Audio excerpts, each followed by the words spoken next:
Good evening, everyone. Today is Wednesday, December 17th, 2025, with our regular governing board meeting. 1.01, I'd like to call this meeting to order and go straight to 2.01. We're going to convene to a study session for Chapter 5. Thank you. I'm the one who requested it, so it's kind of my fault.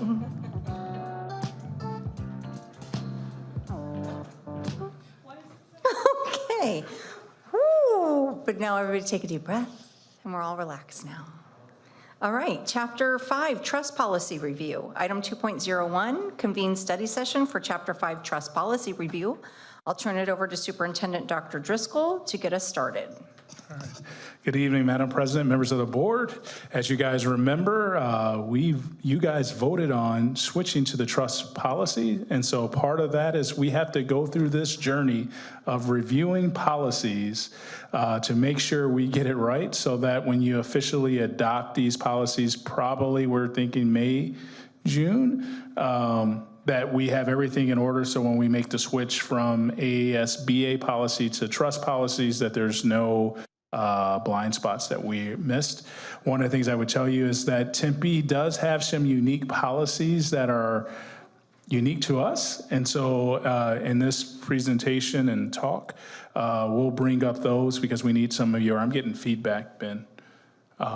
We'll bring those up as well. So I think we'll just go through and I'll ask you guys if you have any questions on some of these policies because it's going to be long. I have some that are listed for me that are new or that we need to look at the language because it differs than some of our current practices. So I'll bring those up to you as we go through. That sound like a plan. And then Brittany, and then we have, I always call her Jen. We have Ms. McClellan from Gus Rosenthal here and Trust to help us through this process as well. Okay, all right. So I think 5-100 is our first one, student enrollment. I didn't think as a district we found anything wrong with this. It kind of aligned to our ASBA policy as well. At 5101.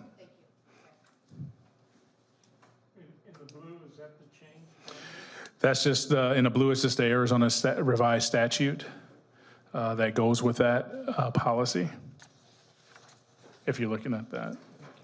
And Dr. Driscoll, do you want us to, how do you want us to handle it? Because we don't have to vote on every one of them. We can just I'll go through and just ask if you have any questions. Concerns or questions. Yep. Okay. And then I will highlight the ones that we have, that I have here that are new to us, okay, that we need your feedback on if you have some different feedback, but I'll try to get us through this relatively slow and quick.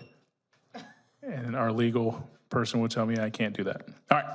So 5101 attendance boundaries, we reviewed it. It looks like it aligns to what we already have in policy. And so I didn't see anything, unless you guys did, with that policy that caused any concerns. Okay. All right. Seeing none. I'm looking, okay, we're good. Okay. 5102, enrollment requirements. Again, on this one, with all the revised statutes as well, we didn't see anything that really differed from our policies, that we had any, caused us any concern as well. And this deals with enrollment requirements. Good. And then one of the things I would say in the trust policies, and this is what I'll ask you, in our policies, we have regulations. In the trust policies, they call them procedures. And so if you see 5102-A procedure, that is like our regulation. And so I have a question. Cool. Mrs. Windsor. Yep. Thank you, Mrs. Ewers. Just, can I get a little bit of context on how this is organized? I would appreciate that. Thank you, Madam President, Ms. Windsor. Again, thank you for allowing me to come and try to assist the governing board as you undertake this work. So the law firms that created the model policy manual, divided it up into 5 chapters. The first 2 are really about the governing board work and the superintendent work. Chapter 3 is about the business office management, business side of the house. Chapter 4 is about personnel, and then Chapter 5 is about students.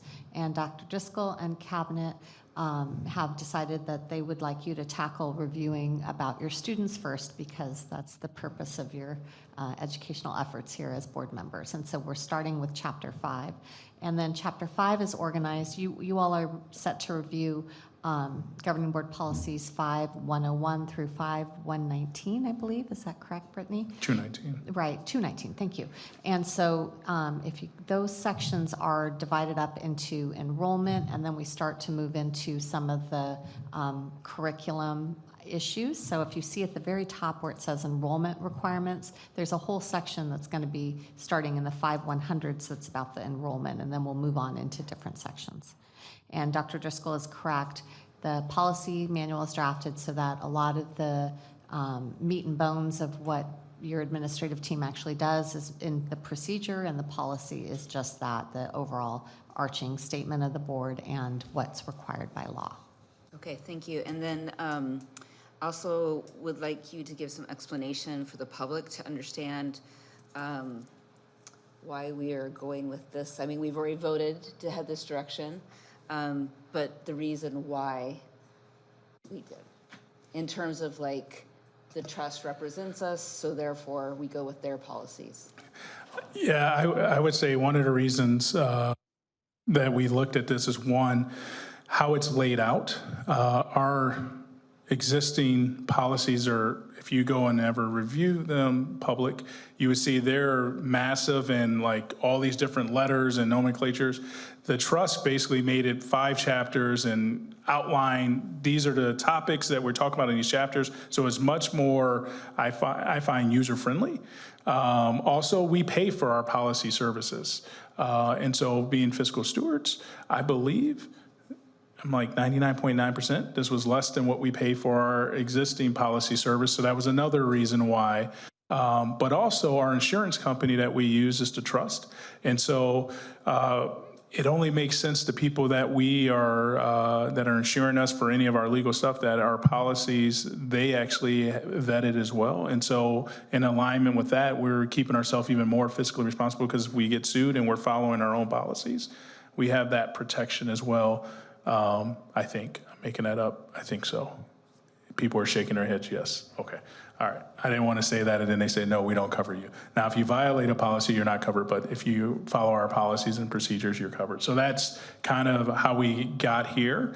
And we have some unique policies that are just us, that's what we're gonna have to talk about, that you still get that flexibility. You don't lose that with going in here. You actually talk about it and add it in. So our trust policy could look a little bit different than other districts in the state because there's things that we will have in our policies that are unique to us.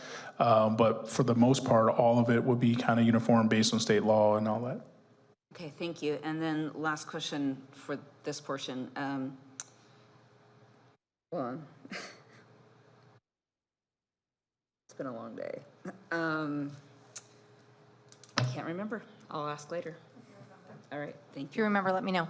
And with it being 5-102, then we're doing the 5th section at the moment, right? So we're kind of doing this in a different order than 1 to 5. Correct. You are starting with the chapter that is about students, and you are set to review this evening about half of that chapter. Great. And then also, these have all been compared by many people to what we currently have, and you're going to alert us of what changes there has been, and that's when we're going to go in the weeds on some of these. Madam President, we're certainly welcome to do that. What we have provided to you this evening that you received is a listing of Tempe unique policies. So your staff and myself took any policy that you had removed the copyright from your current provider, which would indicate uniqueness, and then we've made recommendations about whether you should keep that policy or or drop it. And also made recommendations, if it was a recommendation to keep, we have already inserted it into Chapter 5 if it goes into Chapter 5. So for instance, the first one is ID-R about the school day, and the recommendation is to put that into Chapter 2, which you're not reviewing this evening, so it hasn't been done. But for instance, you have a very specific regulation currently that you adopted for class size, and we have already put that into a procedure for you at 5.111, which we'll review When we this go to- evening. Thank you so much. I do recall. Is that okay? Yep. So just to make everything clear, we're just looking at the policies, we're not voting on them. We're already going this direction with the policies, so we're just making sure that they're in alignment, right? So will there be a future action? Yes. Right. Madam President, Ms. Windsor, what your superintendent and I have talked about is having you do a series of study sessions over the next months to review, provide feedback, give input, as your board members give direction to the people that are you employ to make changes. And then when we finish with the entirety of the review, this board would adopt the manual as a whole. It would be my recommendation that you do that by end of May latest. Great, thank you very much.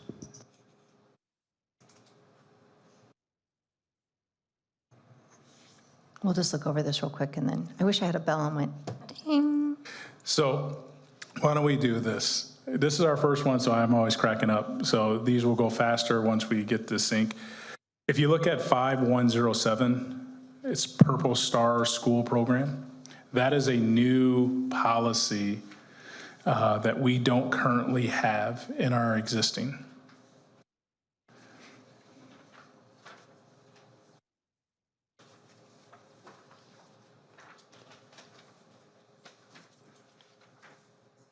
So from 5.102A, B, C, 5103, 5104, 5104A, B, 5105, 5105A, currently in, Yes, we feel that it covers, those cover all the policies that we have to that. thank you.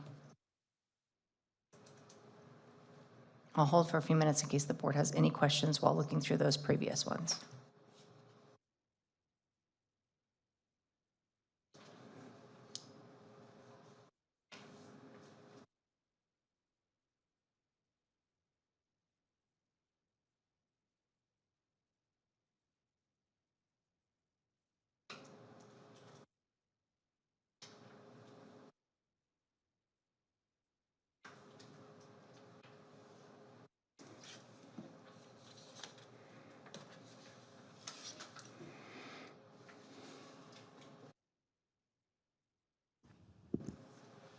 Madam President, members of the board, if I might point out, you have a procedure 5104B about specific school procedures for your instruction to homebound students. So that is been lifted from your current manual and moved over. So when you're looking through these, if the copyright is removed from the trust model policies, then it is a unique policy to Tempe ESD.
Do you have a question? Yeah. Mr. Thierry? In 106, the homeschooled student participation in interscholastic activities, is that a law that we have in Arizona?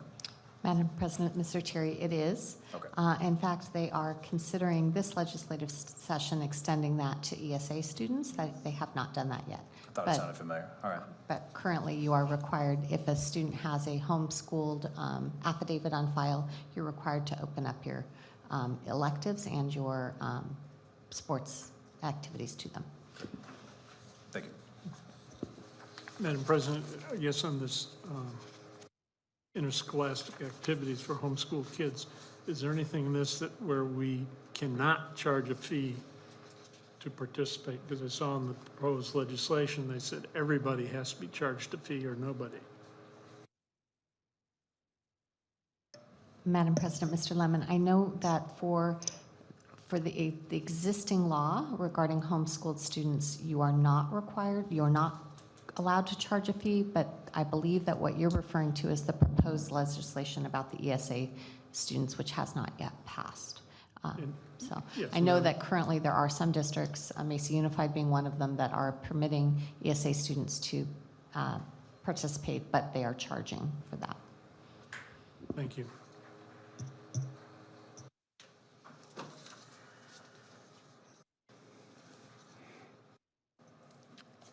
Seeing no more questions, 5-100.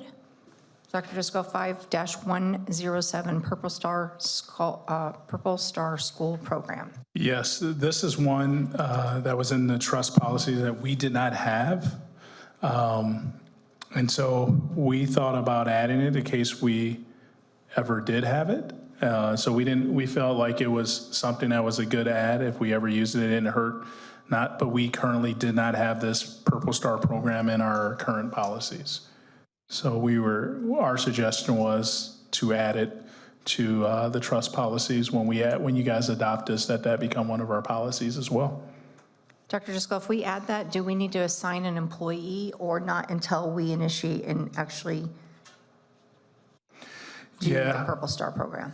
How I read it is, if we ever got into this, then we would have to follow this policy and then all the things that come with it. If there's a procedure, and I can't remember, I didn't think there was a procedure with it. We would just follow this policy as it was written if we were to participate.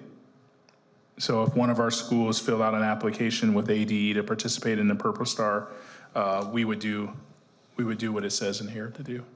Mrs. Windsor? Thank you, Mrs. Ewers. It looks like the reporting is super simple, just those 6 items. And it would be consistent with a policy that we amended, I believe, last year, in which we excused students for dates that their parents were deployed, which the legislature removed and we reinserted. So I think it is consistent with how we've been. Great, thank you. And Madam President, I'd like to probably beef this one up a little bit, being a veteran, and we seem to be forgetting these annual events. So that would be my thought. And in the past, I think 10 or 15 years ago, we were awarded for our activities supporting the Guard and the active duty personnel. So I'm not sure where we're at or what's changed since then. Dr. Driscoll, since we are adding this to our policy, then would this be the time, as we go into this next year, to look at initiating that Purple Star School Program, signing with someone to it? Do we have the I think, workforce to do that? as I read this, it's a school making the choice, not us. And so it really is just if a school decides that they want to do that we have a policy in place to be able to say, yep, you can do that. We're aware about it. And these are the things that we as the district have to do and the school would have to do to meet these requirements. Am I saying that? Yeah, is that right? Okay. Cool. Am I saying that? Okay. Madam President, I believe that to Mr. Lemon's point, if you move forward with adopting policy 107, when you do adopt 5107, it will lay the groundwork for your schools to be able to take advantage of this program through ADE. And I think there may even be some grant money tied to it. So, Ms. Windsor? Thank you, Madam President. The only concern I have is for number one, the training must be provided. Is that a training that we have to create ourselves, or is that a standard one? I don't know off the top, but I think it'd be a standard one. Madam President, Ms. Windsor, I believe that ADE has already completed that training, but I don't know for sure. I do know that if you go to ADE's website and you type in the Purple Star program, there's a lot of information that does come up.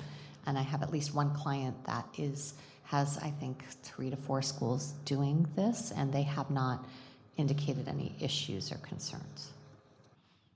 So we just need to be prepared for our teaching and learning team or that enterprise to be ready to support that. Yep. And I saw Brittany write that down, and I wrote down that you had that question too. Thanks. 5201, patriotic exercises and observance days. Yeah, if you look at this in our unique policies, this comes up in the IH Basic Instruction Program. And so this would cover that.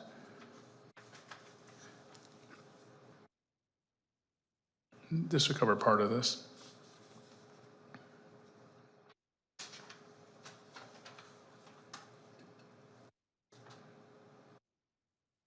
Dr. Jusso, I understand that the Declaration of Independence reciting is based on state legislatures passing this within this last cycle or two ago.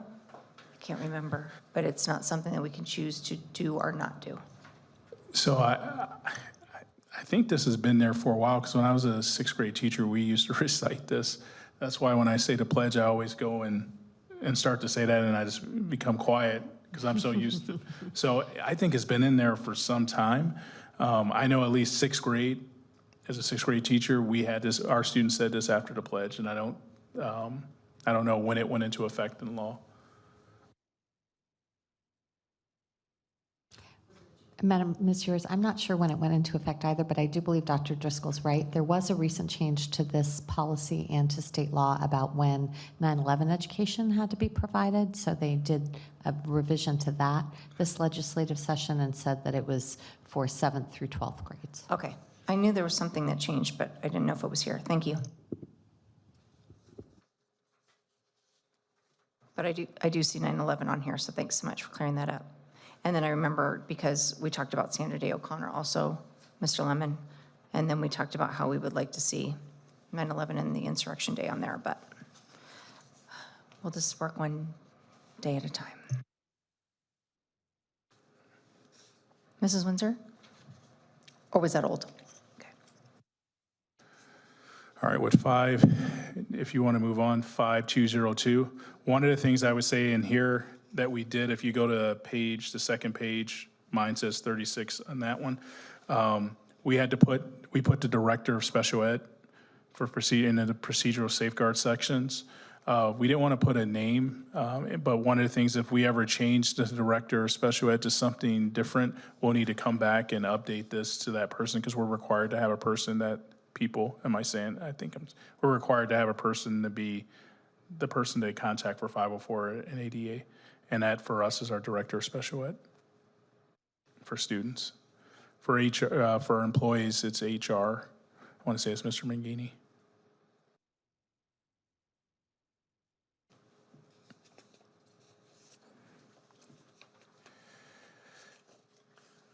We didn't see anything with the procedure with our reg. We found that pretty consistent with what we already currently have and are doing in our system. The same thing with 5203. I almost want to say that's pretty much state regulated. Madam President, if I could maybe be heard on 5203. So 5203 and 5204 are the two policies that address your requirements under both state and federal law to service students with disabilities under the Individuals with Disabilities in Education Act. 5203 lays out, it's an almost 50-page policy, and it lays out exactly what federal law requires, and the reason it's so lengthy and against our model of trying to be short and succinct is because federal law requires you to reiterate all the provisions. And then 5204 lays out the procedural requirements under the IDEA.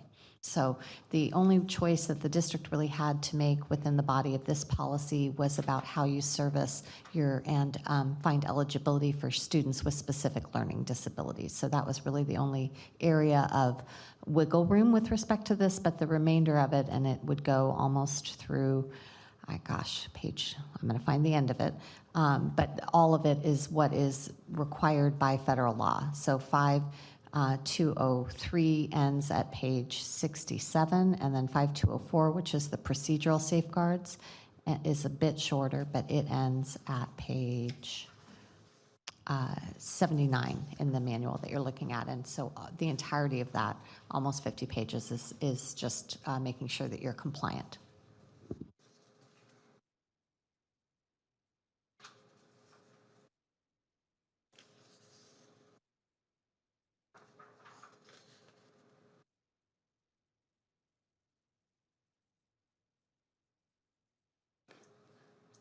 Any questions on that?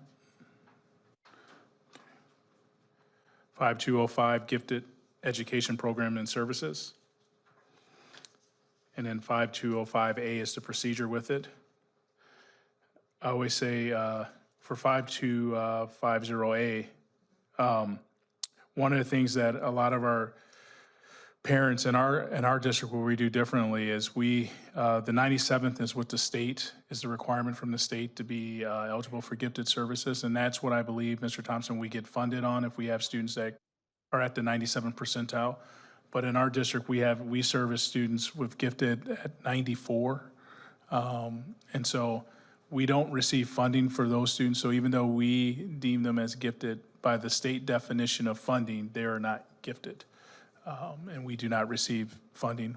I would tell you the funding that we get from the state is not that, it's not earth-shattering. It can buy some paper and some supplies, but it's not that much. I think we got like last year 25,000 total for all our students that qualified under gifted under that. So. Mrs. Windsor? Thank you, Ms. Ewers. Just want to know, should we attach a regulation to this one to state the 94 percentile?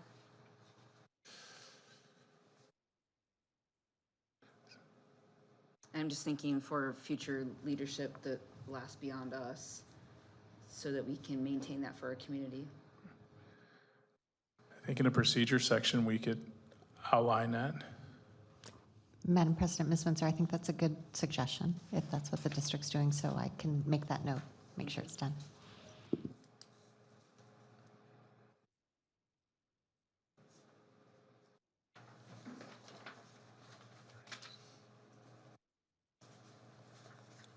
And we can send that to you. It's on our, I want to say it's on our website as well. Mr. Thierry? Thank you, Madam President. Do we know about how many students we're talking about who are in that 94 to 96 range, like ballpark? Not off the top of my head. I mean, within like 50, 100, like, it doesn't have to be too close. It's, I would say ballpark easily 300 to 500 students. Wow, Because I think total and gifted, we have like 1,000, yeah. 1,200. And so a lot of the students, the bulk of them come in that range. Yeah. Because like I said, with Eric, with the 97 percentile, we get 25,000. And so we have 1,200 students, and I don't know what, he's probably looking up the the weights to see the students. And Dr. Driscoll, that's 25,000 total. That's Yeah. not per student. Yeah, it's I just want to be 25,000 very total. clear to the public. We don't get 25,000 per student No. total. And you said there's over 1,000 children. So President Winder, members of the board, we get paid on the latest report for this year, 828 students. So that's the 97 and above. So if we had 1,200, you could say 400 or 500 in that, are in that other window, approximately.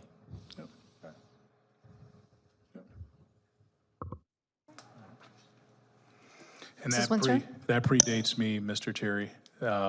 When they created Aspire, the program at Connolly, they went through a whole why they did that and why they had these eligibility criteria.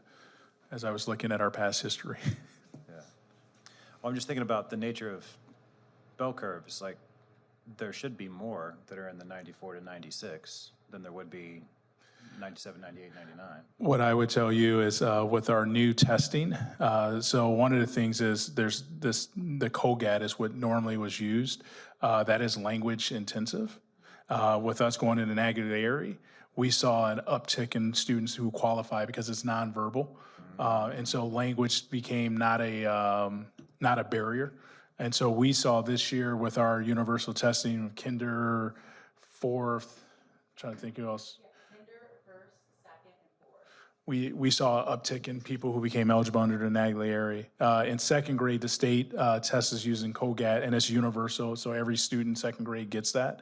But this year, we added those, and we saw an uptick in students that were qualified for us. Yeah, great. I'm happy to hear that. Just to paraphrase Mrs. Windsor from a few meetings ago, every test is essentially a reading test, and if you can't read very well, then, it just skews the results. So, okay, great, thank you. Mrs. Windsor?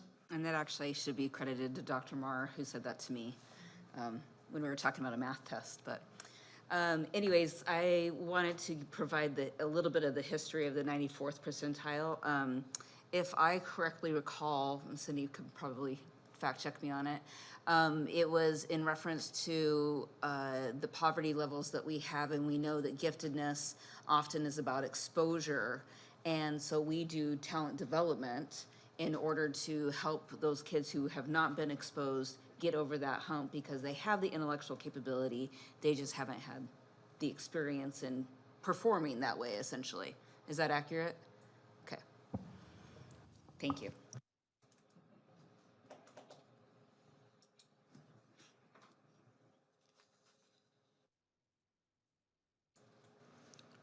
Seeing no more questions?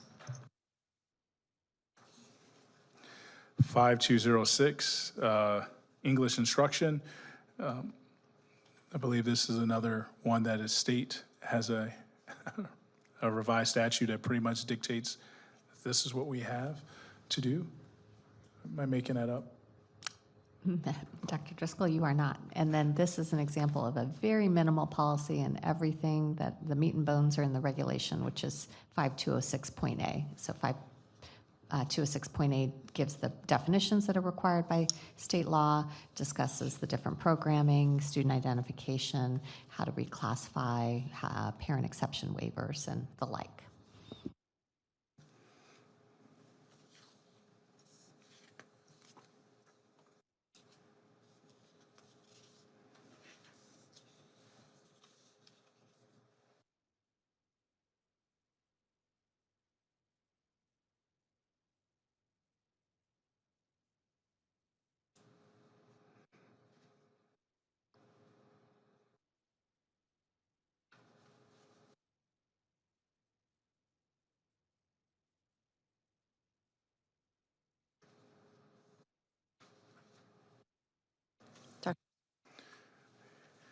Any questions on 5206, sorry? Okay. All right, 5207 is curriculum adoption. Again, a lot of this is in statute for what we can do, and it kind of defines what textbook is and then the purpose of it from the state's perspective. And then there's the legal, there's at the end of it, the statutes that go with this policy, where this policy comes from. Dr. Driscoll, on number 5, the instruction on the Holocaust and any other instance of genocide, I do understand that it has been in front of the state legislature to take that back out. Have you heard any buzz on that? And then us keeping it in would not pose a problem because we have local control of keeping that in if there is a change. Is that correct?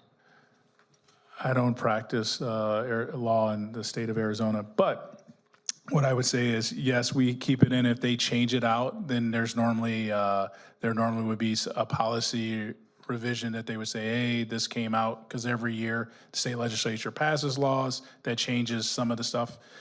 You would have the ability to be able to say, hey, we want to keep that in. I don't know if that would violate state law but I would defer. Ms. Urish, you can certainly keep in a requirement for instruction if the legislature removes it.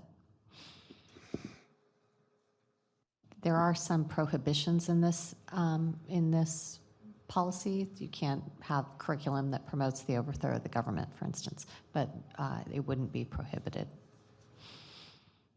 Charlotte has a question. Mrs. Windsor. Sorry, I have lots of questions. That's okay, I'm trying to read and watch it at the same time. So, Ms. Ewers, just so you know, that even if the legislature does remove number 5, it's still in state standards, and so it is still an essential requirement. So we don't need to be concerned because they do their due diligence to make sure those standards are taught, and it's in blueprint, and our boxes are checked even if 5 is removed. But I do have a question about curriculum adoption 9 through 12. Can we omit that portion, please? Madam President, Ms. Windsor, I just made myself a note. So Okay. I thought I'd caught all of this, but apparently I didn't quite. But I So- did have a question in case we I have. mean, that's what I was going to say. I don't know if we want to admit it. Because if we have students that accelerate it, we might want to have, or partner with, how do we do that if we want to maybe partner with the high school or have a high school teacher teach our kids? So why don't I, for the board's next review, craft some language that addresses, because you probably wouldn't be adopting the curriculum for that. You probably would be jumping the students into an accelerated learning cycle. Do you think? Or having an IGA with Right. another entity, that might be a way around, because then they would be the one servicing so the student can get the high school credit. Okay, so I can craft some language that would address that you would follow all statutory requirements for any student who is accelerated to the high school level. And I'll make sure that's updated for the next review. But I do have a question about, since the curriculum adoption for K-8 refers to grades K-8, is it covered because the student may be a 7th grader doing 9th grade curriculum, but the grade is 7th grade? I believe that if you are servicing students who are beyond with 9th grade curriculum, that we ought to add some cover-all language in here. And I think that is a good point. Thank you.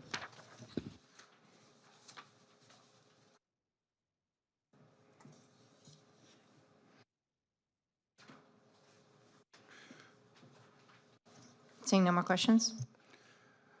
5.208, availability of and access to instructional materials and activities. Again, there's a statute that kind of defines what we have to do as a district. And I want to say there's like some legal cases in Supreme Court that talked about like parents having a right to opt out of certain things. Madam President, Dr. Driscoll's right, so this is a hot topic. This statute and the Parents' Bill of Rights guides the language within this statute as well as access to sexually explicit materials. And then there is a procedure in which the district administration has recommended that the principal be the final arbiter of how to process any parent who wants to opt their student out of specific material.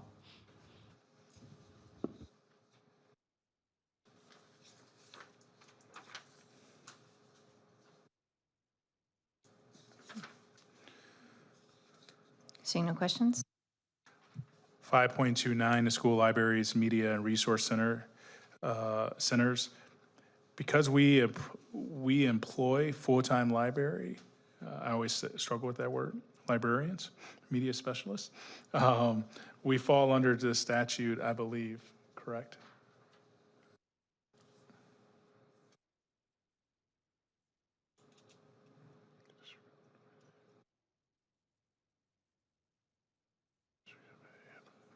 We do. Yeah, that's what I thought. Okay. Yes. Mrs. Windsor? Thank you, Madam President. So this is the, born out of the legislation that came out just like, what, 2-3 years ago with the posting of the library books?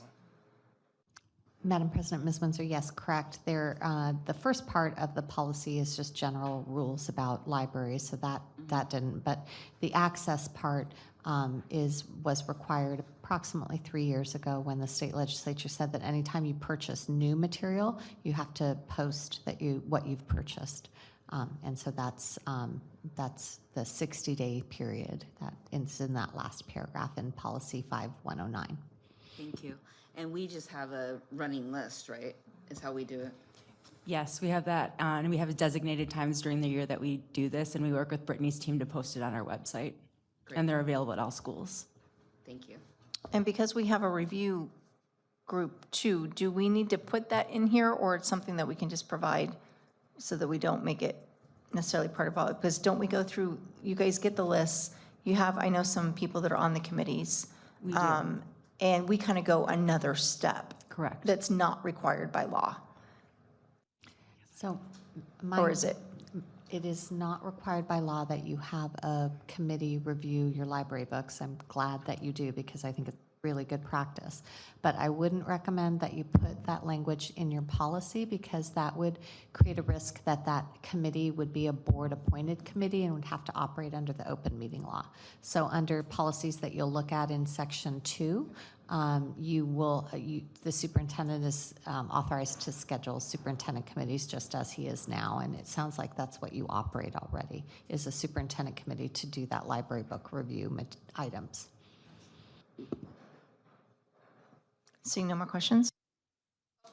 Mr. Thierry? Thank you, Madam President. So to make sure I understand that, for the second point here, the district shall exclude from school libraries books, publications, papers of a sectarian, partisan, or denominational character. Who is making that determination?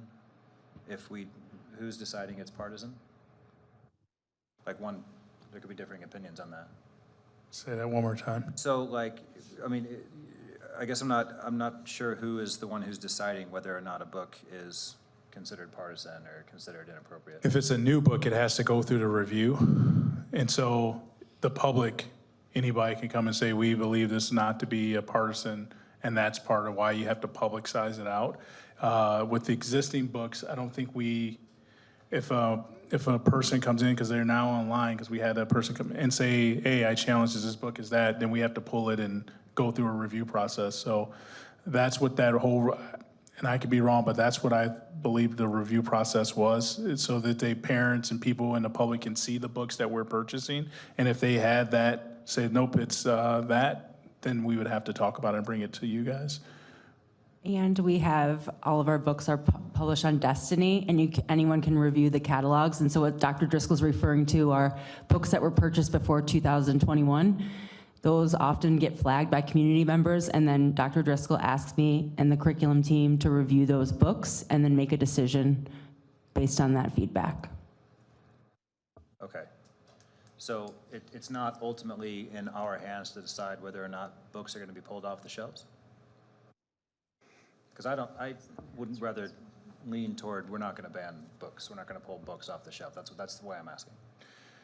If a community member brings it up, we review, and then if we were to suggest, yep, we're going to pull it, we would bring it up to you guys and say, this is a book, and we would have a reason why it went against state law that we would say, yes, we need to pull it. But then ultimately, you guys would be there. Okay. Great. Thanks. Seeing no more questions?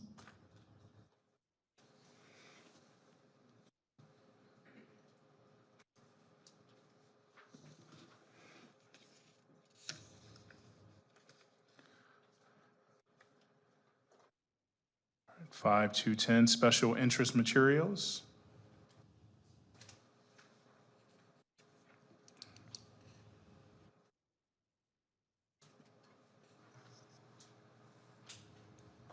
Where did you go, Dr. Driscoll? 5210. 5210. Did I make that up? No, Okay.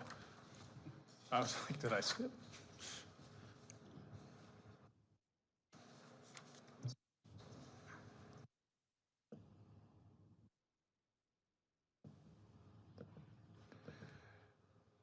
Ms. Windsor has a question. and I think she's going to ask my question. Ms. Windsor? Can we strike grades 9 through 12? Noted, Ms. Windsor. Thank you. We'll Thank strike. you. So we'll take out all of that and the descriptive paragraphs underneath, so. Thank you.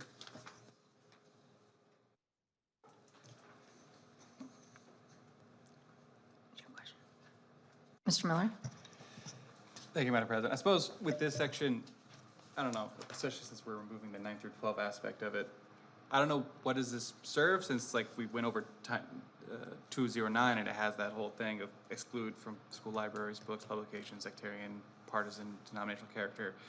Now 210 saying exclude publications, papers, audiovisual materials of a sectarian, partisan, or denominational character. This seems repetitive to me.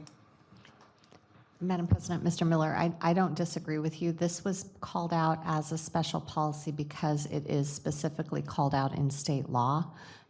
In particular, I think that when drafting it, they wanted to make sure that teachers and the community were aware that the conducting of sectarian doctrine or religious exercise is specifically precluded, and that the supplemental materials have to be improved. So it's the two statutes, 15-341, which is your general provision statute, but then the one of concern is 15-535, that requires you to exclude all books, publications of a sectarian nature. The 5209 policy is really just about your library books. This one is more to curriculum.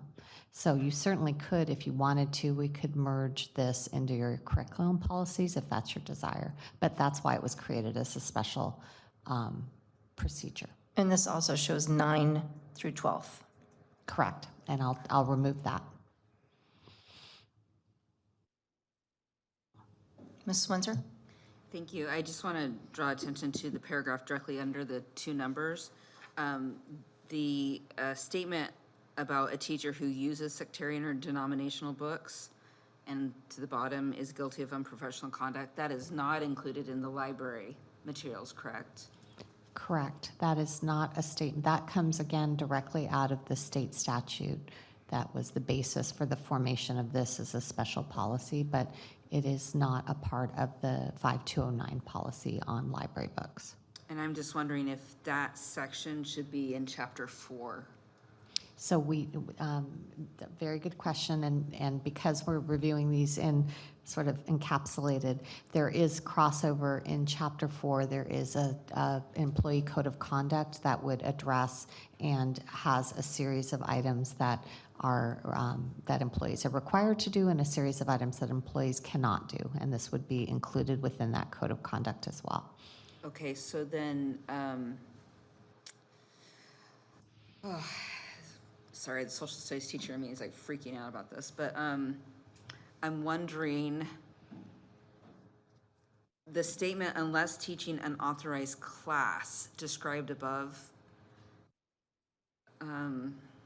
I feel like that needs to shift to unless teaching an authorized unit of a class, because it feels like that paragraph refers to the 9 through 12 and not just teaching in general. So I think what I would suggest is that you strike that language and say unless specifically permitted by law, and that would cover the teacher. Great, thank you very much.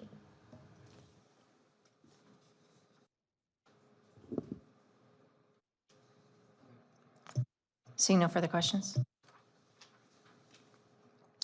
5211. This is class sizes, and then the procedure is the one that we adopted, I want to say late last year, for the reg. So Dr. Driscoll, when we put stuff in policy like this, if we were to ever have to change our class sizes from 1 to 49, 1 to 38, I hear that every once in a while, it would have to actually be a policy change that was approved by the board, correct? And that's why it's in here? It'd be the regulation, the procedure change. So the policy the policy dictates that the district is responsible for adequate staffing, legal requirements. The superintendent should make staffing recommendations. The procedure is how we address the policy. So in our procedure, we have 25 to 1 in regular ed classrooms. The procedure would have to change for that to go to 49 to 1. Because we have a procedure here that says this is how we staff our classroom. So unless that changed, no, it would be a grievable offense for a person to come to you guys and say, hey, you're violating your own policy and procedures with us having 49 to 1 students in a class. Now, with that said, this is a guideline that we try to amend to on occasion. Sometimes we'll have 26 or 27 in That's certain why- classes. So I want to make sure that that doesn't, if it's in here like this, That's why we updated this procedure. If you look down under that in 5211A, if the number of students in a class exceeds this goal by at least 3 students, then acceptable alternatives, that gives us that buffer. Before, our regulation didn't have that, which then put us in they call it sticky wicket. And so that's why we put that at least 3 students caveat in there. So we know there's going to be situations where we get 26 students, unless you're in the state of Texas, where they have a law that says upon getting past this threshold, you have to, but then they give them funding to do that.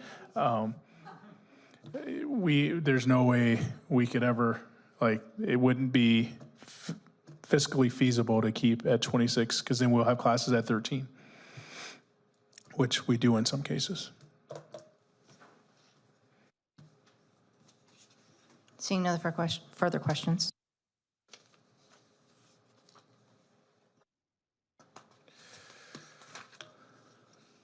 On 5212, we have some changes that we want to put in there. So it says the district permits non-curricular student groups on campuses for grades 7th through 8th, but I believe we have that across our district. Or is it just 6th through 8th? Because we have clubs.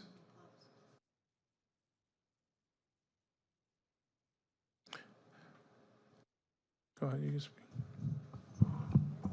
Now that you say this, Yeah. I was looking at this policy thinking of middle school, But I thought we had clubs every but you're right, we do have clubs everywhere, so maybe it needs to be a kindergarten. K-8. Okay. I don't know if that was the intent of the policy, but we definitely need to add sixth grade, if not include K-5. Dr. Driscoll, maybe I would suggest we just take out the age range Okay. and leave it that way. Perfect. And then in the regulation, the procedure to do the same, on page 105, it says the district permits non-curricular student groups for 7th and 8th grade. And Dr. Driscoll, you're saying we're going to take out ages and just make it for all? Yeah, we currently have, at some of our elementary schools, they have groups. And so it'll be easier for us to say, just take out the grades and just say the district permits non-curricular student groups on campuses. And then it would cover, would you say, Jen, that would cover? Okay. I think we're good there, so already removed.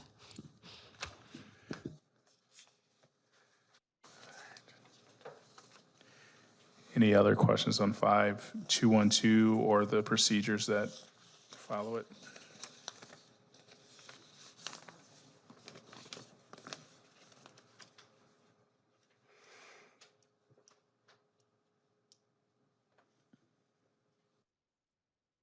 Seeing no further questions.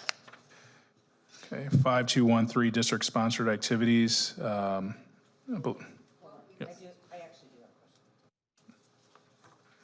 Mrs. Windsor? On 212, should we have something in here about, I saw the raising of funds. I think that's procedure B, 212B. So the fundraising,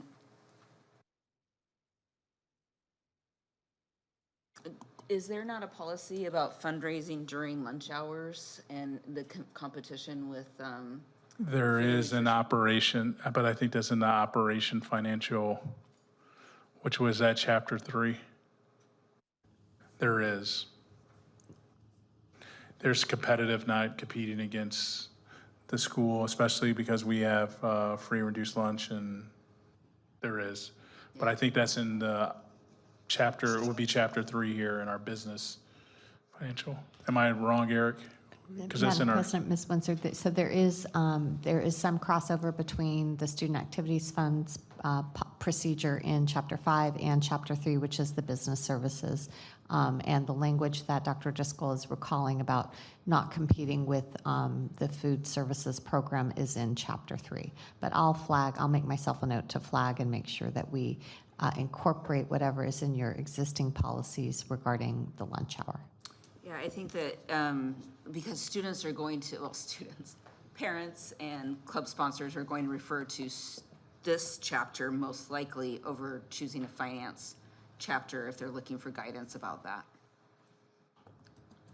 If there's crossover in rules, we might as well put it here as well, is what I'm saying. And I can make that change so Thank that you. I'll pick up whatever your existing language about the competitive process and fundraising and put it here as well. Perfect, thank you. So you're going to put that in 5212B? I believe so. Okay.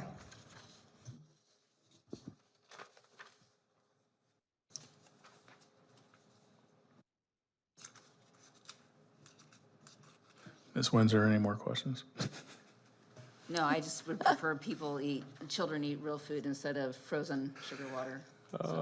Kona Ice is, But they only have to, the Kona Ice is good. You buy a wristband at your kid's school and you don't got to worry about it as a parent. see no further questions.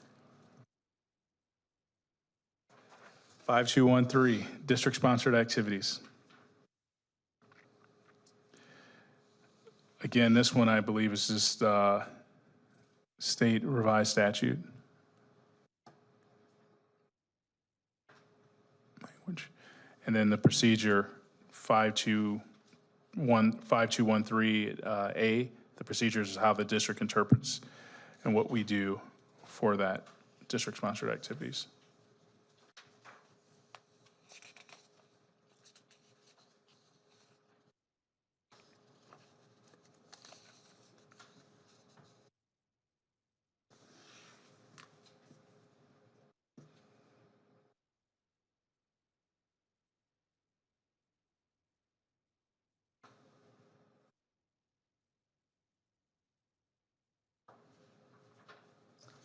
So this is interesting. Oh, sorry, Ms. Windsor, hold on one second. On page 113, so we're required to provide interscholastic extracurricular activities for those who are homeschooled, and quite possibly it's going to be expanded.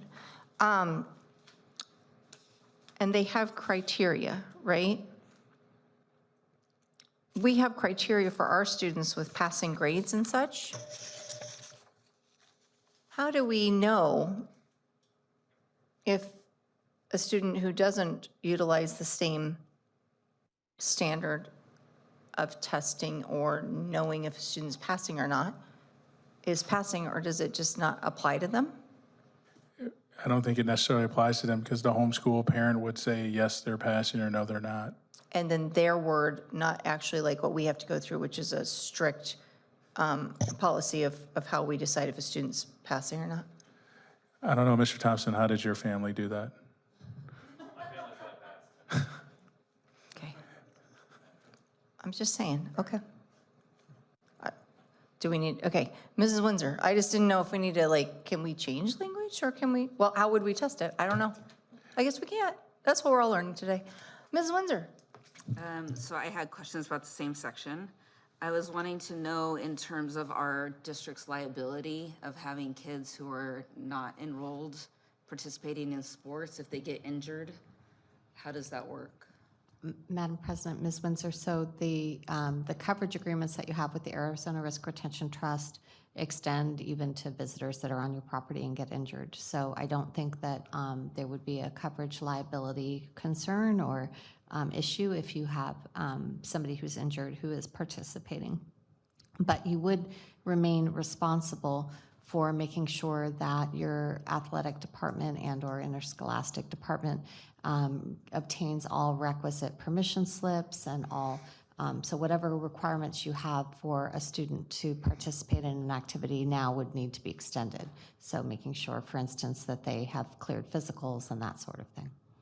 Interesting. Okay, so what if we have a situation where a homeschooled student is wanting to participate, but the family claims that they don't want to disclose private information like a physical?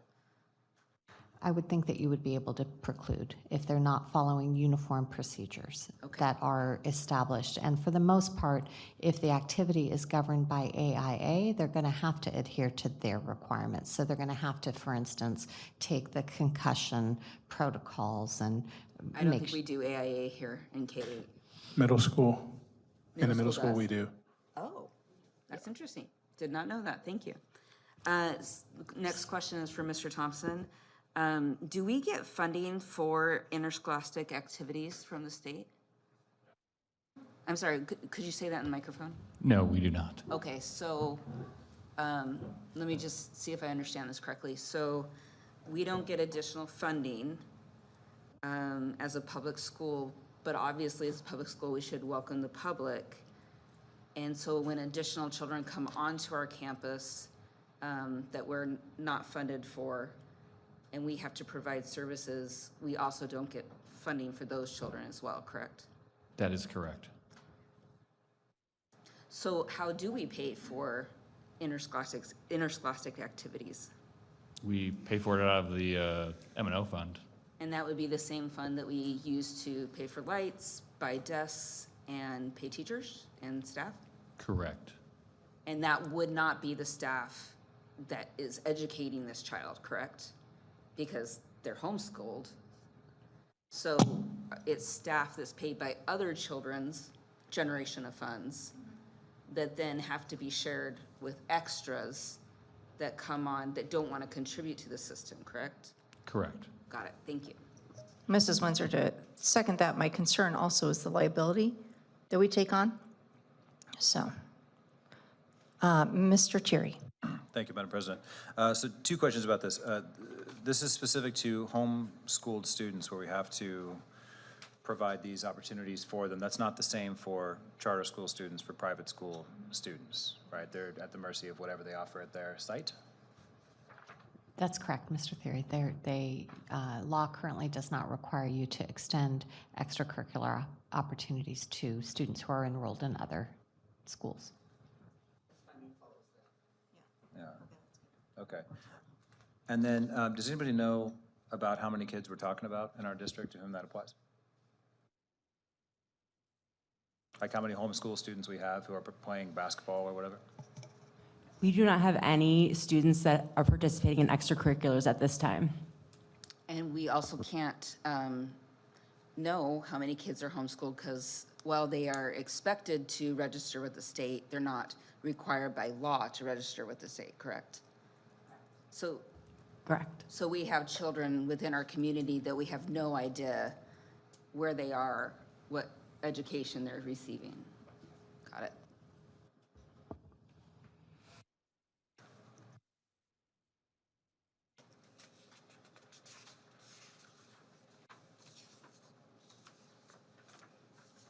Dr. Driscoll, when we're talking about, are you ready to go to 5213?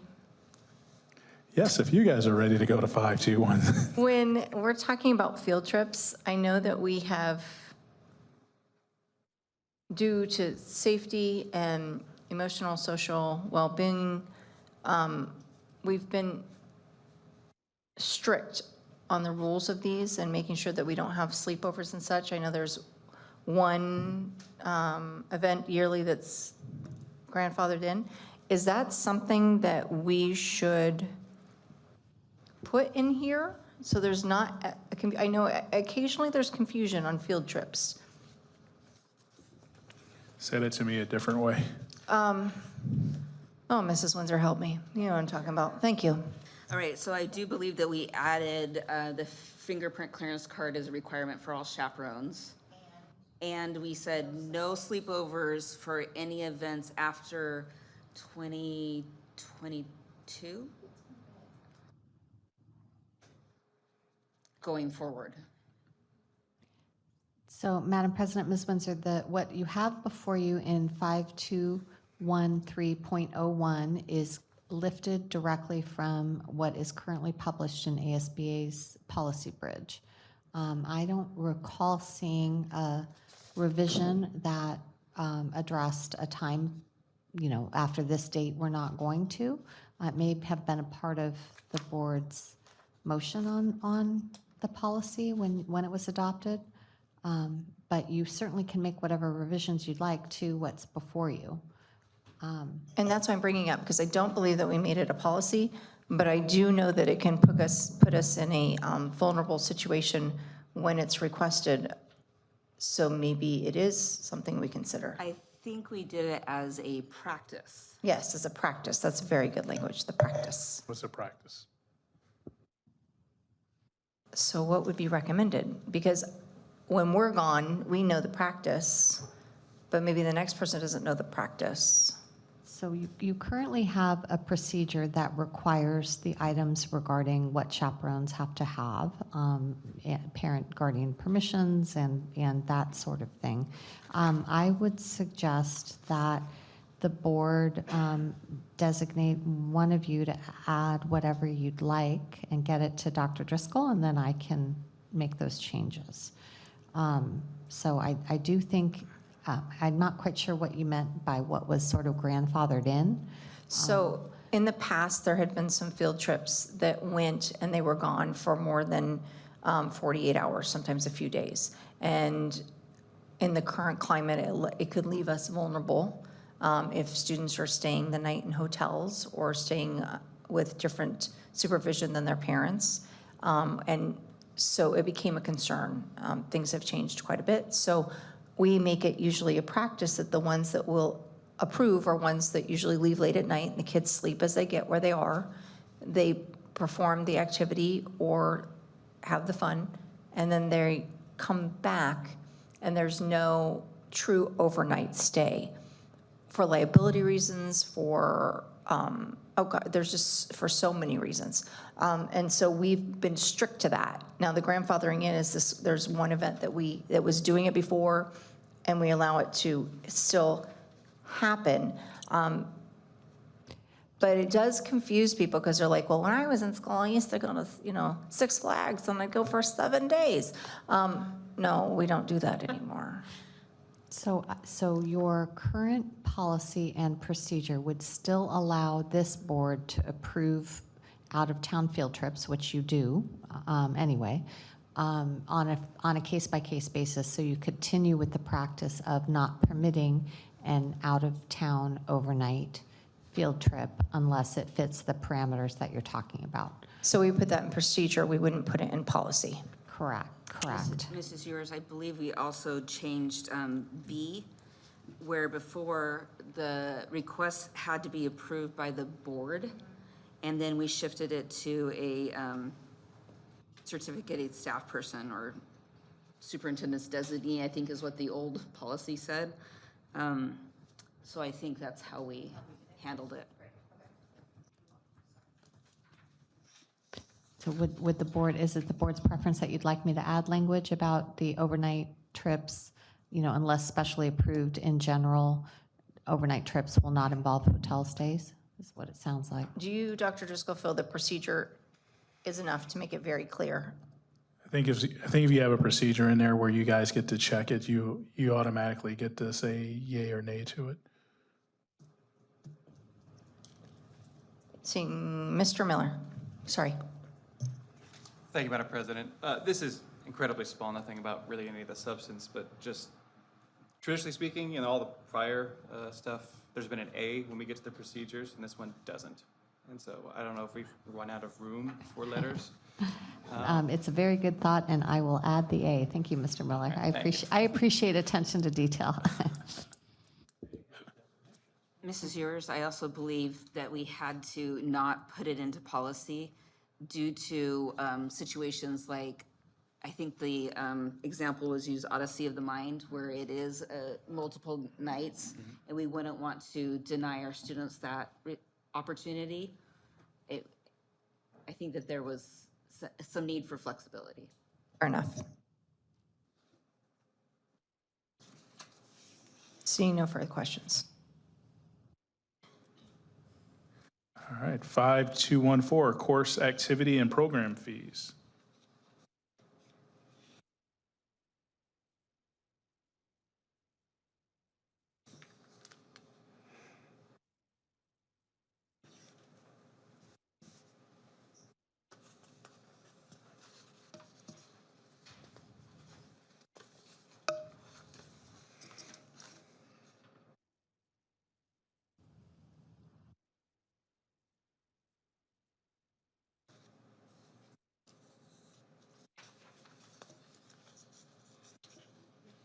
You know, Madam President. Mr. Lemon? The following participation fees will be assessed for students. I don't like the word will in here.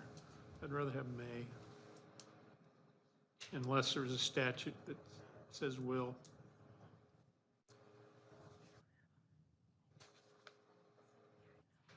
Madam President, I believe that there is, but I will check on that. I can't access the links currently.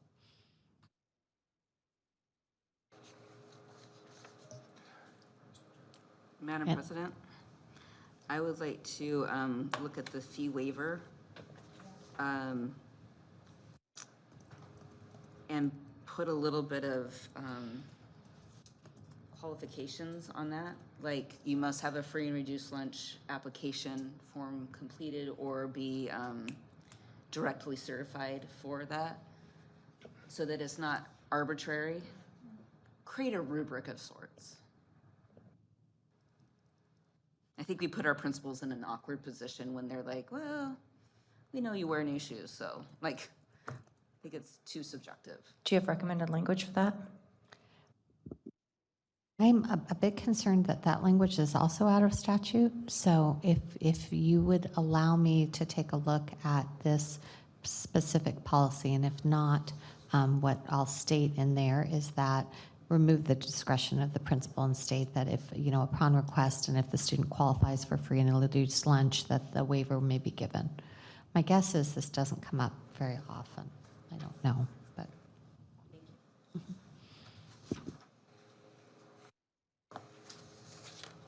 Seeing no further questions. 5.215, loss and damage deposits. And so we had some updates here, and I think Cindy might have had something. And I would say in the procedure, we're missing an A.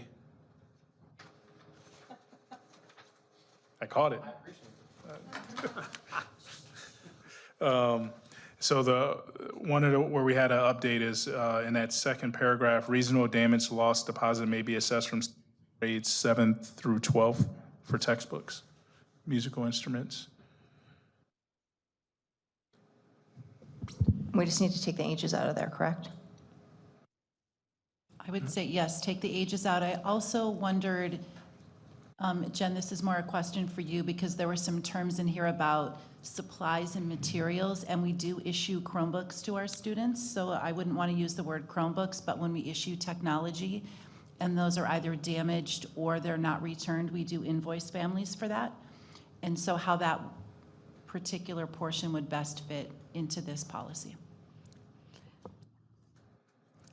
All right, so Madam President, Ms. Denton, there is a specific state law that governs the issue regarding use of computer equipment and your ability to recoup funds for that. So what we'll do with respect to this policy is we'll remove the 7th through 12th items. We will look at what you currently do with the Chromebooks and make sure that it is fitting within your the policy itself. And then the loss and damage deposits 5215.A is directly lifted from a current procedure that was unique to the district. It was IJ-RB. So So I added that in. But if there's changes that you want to update, now's the time to do it for that too. And to my knowledge, we currently do not have any sort of deposit system in place. So I don't know if we want to keep it and add the word that we may do that, but at this point, we do not have a deposit program for instruments, textbooks, technology, et cetera. Madam President, Mr. Lemon? you know, I'd like to have the option to go ahead and charge a fee for something, you know, we don't have too many tubas. And if the kid, you know, turns it into scrap metal, that's not very good. But we may have something in the future where they're using something that's, I think we ought to get a damage fee. Not required, but I think we ought to have the option. Well, it does say reasonable damage loss deposits may be assessed. Yeah. So does that cover that? But I get where Mr. Lemon's coming from, because stuff's expensive. And we do currently have an acceptable use policy that all students have to fill out, their family has to fill out for their musical instrument in order to bring it home. And there's language in there that talks about you will be assessed a fee if you damage or lose your instrument. Thank you. Now, we don't necessarily chase after people, but it is in there.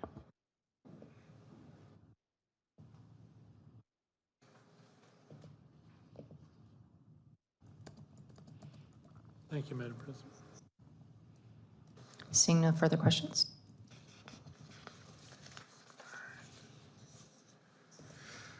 Five two one six, promotion and retention of students / passing grades. I think this comes out of statute.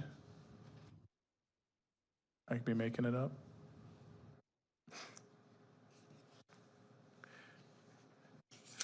And then we had a question. I think it is necessary, but well, since we have you here, on the procedure on page 129 in section F, requisite instruction. We had a person ask, is that necessary? So it is required. so. It is required instruction. This is a change to the current state law.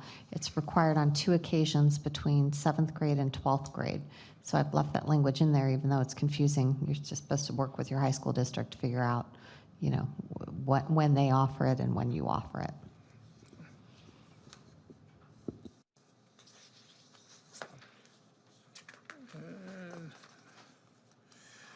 On 5216B procedure, on page 133, we looked at changing that to July, or remove the months, because we actually start in July. In the next, 6 years, we'll start in May. Oh, and then just restart. But we start in July, so either remove the months or put July. Okay, I can do either. For now, I'll put July. This procedure, as well as the second part of procedure 216.A, so the section underneath appeals, is unique to Tempe Elementary and comes from one of your existing policies and procedures. And so What page is that on? So there's language on page 130 about a procedure for appealing promotion and retention that will be unique to Tempe L. And then also the entirety of 5216B, the criteria for promotion that discusses the months, which we'll fix. That's unique to your school district as well. Mr. Cherry? Thank you, Madam President. Regarding retention of students, it's my understanding that's not really something that we do. Does anyone have a ballpark number of how many students are retained each year? It's not a huge number. State statute gives that to the teacher, I believe. And then for us, where we have it is in 3rd grade with reading, move on reading. I think it's the bottom 10% of students across the state, if we have any students that fall into that. But this district has to go and provide them with extra services, normally through summer school and that, to remediate that. And so, and then with students with disabilities or have Section 504, they can be exempt from that. So we typically only have a small fraction, if that, of students. Yet last year we had 0 retained third graders because they made adequate progress during summer intercession and were able to show mastery of the standards. And Madam President, Mr. Thierry, in terms of teacher-initiated retentions, I would say last year less than 15. And teachers then are asked to follow this procedure that you see here, starting with Q1, keeping parents informed along the way. And if those steps are followed, then retention may result by the time we hit the fourth quarter. Great. Thank you. Mrs. Windsor? Thank you, Madam President. Just a quick question for Jen, for on page 132, under EL students, or ELL students as is listed here. You said this part is unique to Tempe Elementary for B, correct? That's correct. Okay, so I'm looking at A, B, and D. I don't think that we are legally allowed to retain a kid if they have passed the Azella. Because it says that we can retain or promote, which is interesting, the extent of formal schooling experienced by the student in the student's primary language prior to entrance to the district. I feel like we need to separate these. B, the length of residency, chronological age. Chronological age makes sense in terms of exiting 8th grade, maybe. Yeah. But the extent of social and cultural adjustment, that's pretty subjective. Especially when we're in a high Hispanic population for those kids who are Spanish speakers. Like, it just doesn't make sense. And D, present level of achievement in regular curriculum objectives. If they've passed Azella but are still struggling in class, I think we have other issues to address and not just retain them and make them. So I'm uncomfortable as an educator with those. I believe these are procedures, so we can make changes to these. Great. I think that we should change promote or retain. If we're going to outline this, they should be separated. And in terms of promotion, I don't understand if this means promotion from a grade or promotion from the EL program, like exiting of the program. Am I reading this wrong? Okay. Like, we're gonna keep a kid in EL if they pass the Azella, but they're struggling in regular curriculum. That doesn't make sense. Or they're not socially adjusted. Or is it talking about retention, or is it talking about retention in that grade level, not EL? Right, that's what This needs to be comes from clarified. your existing procedure IKE-RC, which is entitled Promotion and Retention of Students. Yeah, we So need to I change think that. this is about the promotion and retention of students from their specific grades, not from exiting ELL programming. Okay, But but still, We can look at making it clearer, because it's a procedure. and please strike social and cultural adjustment. Please, Duly noted. thank you.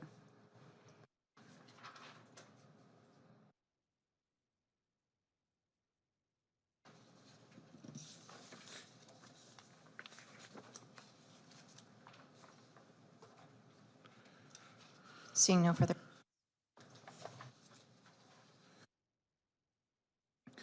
All right, 5217, assessments.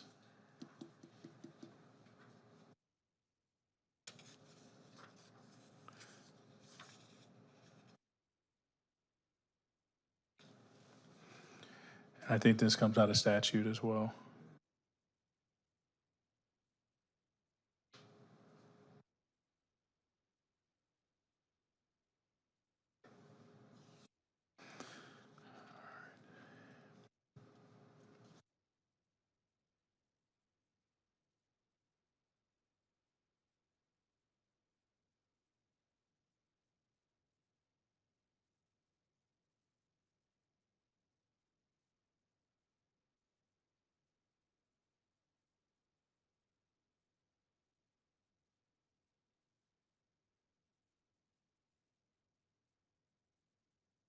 Mrs. Windsor? Thank you, Madam President. Can we alter paragraph 2?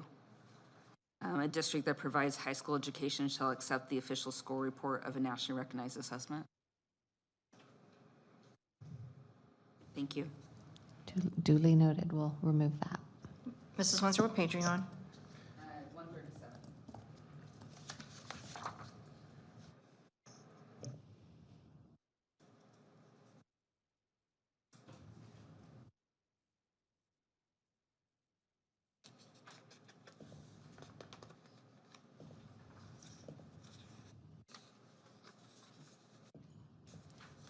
Any others on 5217?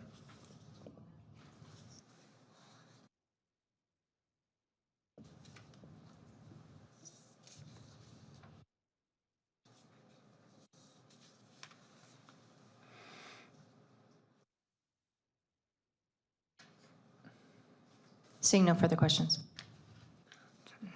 5218, family life education and blank education.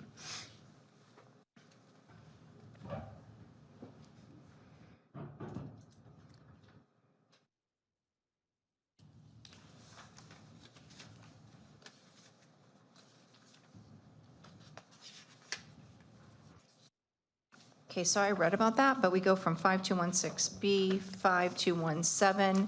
We're just talking about sex Right. ed, so, It's right on the bottom on that same page. thank you. I was just reading about it, but I didn't know where it was labeled. Thank you. Okay. Mrs. Windsor? I just want adequate airtime tonight, I guess. The very last sentence on page 137, since we do require our teachers in the middle schools, 5th through 8th. Yep, 5th, 6th, 7th, and 8th. How does that work? If the state doesn't require it, but we do, why do we put it in our policy that the district is not required?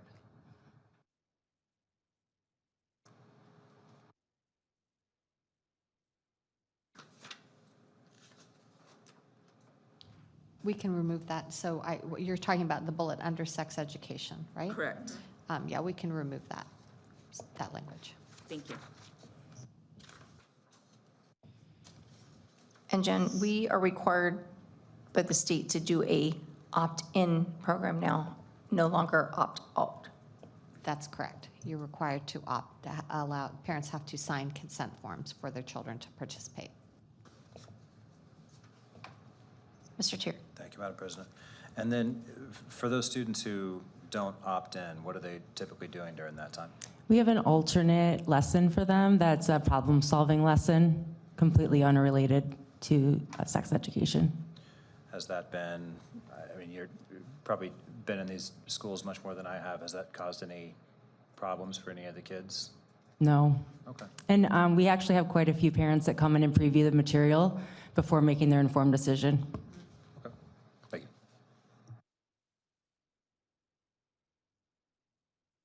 Yes, Ms. Windsor. And Mr. Terry, just because you weren't here when that committee convened and adopted new curriculum, because the old curriculum was incredibly outdated. Yeah. Ms. Ewers and I both attended those meetings, and that alternative assignment was specifically chosen by the committee. The theme of the alternative assignment was chosen by the committee so that it mirrored the idea of sex education is supposed to be giving choices and allowing kids to make good decisions for themselves. And the alternative assignment should be similar in problem solving and making decisions for themselves. So that's why the theme is what it is.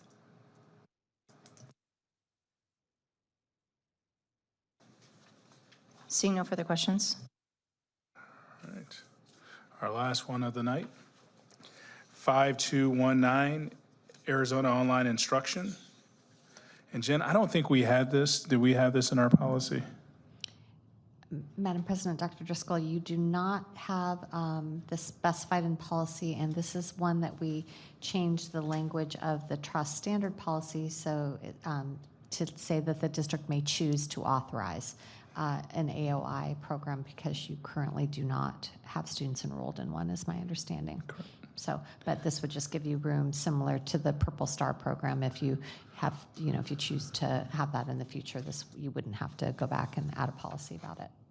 And that was our thinking and why we said we should probably add it.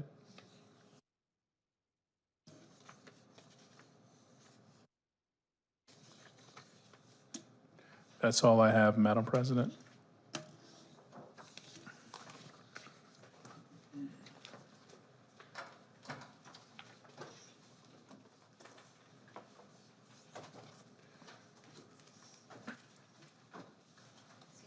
Questions? Or do you have a question? No? Okay. I would like to thank, first of all, everyone in this room for helping us go through this. And Brittany, this was a big task to get ready for us. I want you to be recognized for that. And thank you, Jen, for coming and joining us today and answering our questions and all the legal guidance. And hopefully we'll continue to just have this be more concise and more understanding for the public and for our staff. So thank you. My pleasure. Was the cadence of the study session about what the board is looking for in terms of your review of the next sessions and policies? Dr. Driscoll and I would certainly welcome your feedback on what you would see. So we're at about, it took about an hour, 36 minutes. So, and that was for about 25 policies. So the next set would probably be the second half of the policy manual in section 5, and then additional study sessions for chapter 3, chapters 4, chapters 1 and 2. Do you think that will work for you all? How does everyone feel? So if we didn't start it today, we were going to kind of kick the can down the road, and these were going to get a lot bigger. So one, I'm grateful that you guys were cool with coming in earlier today. And two, do you guys, I mean, it's tough, but is this amount okay with everyone?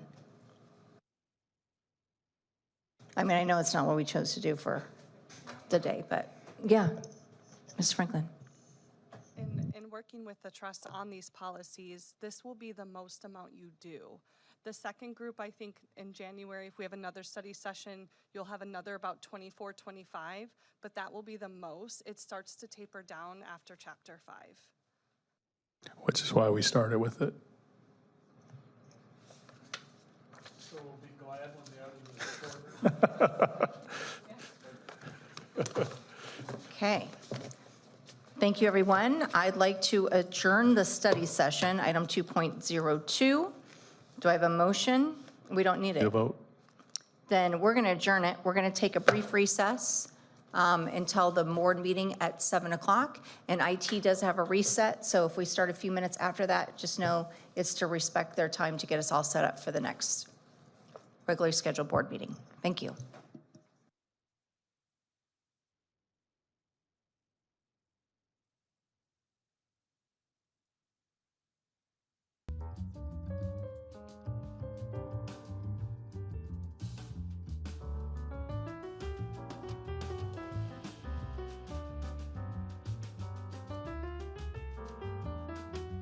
Good evening, everybody.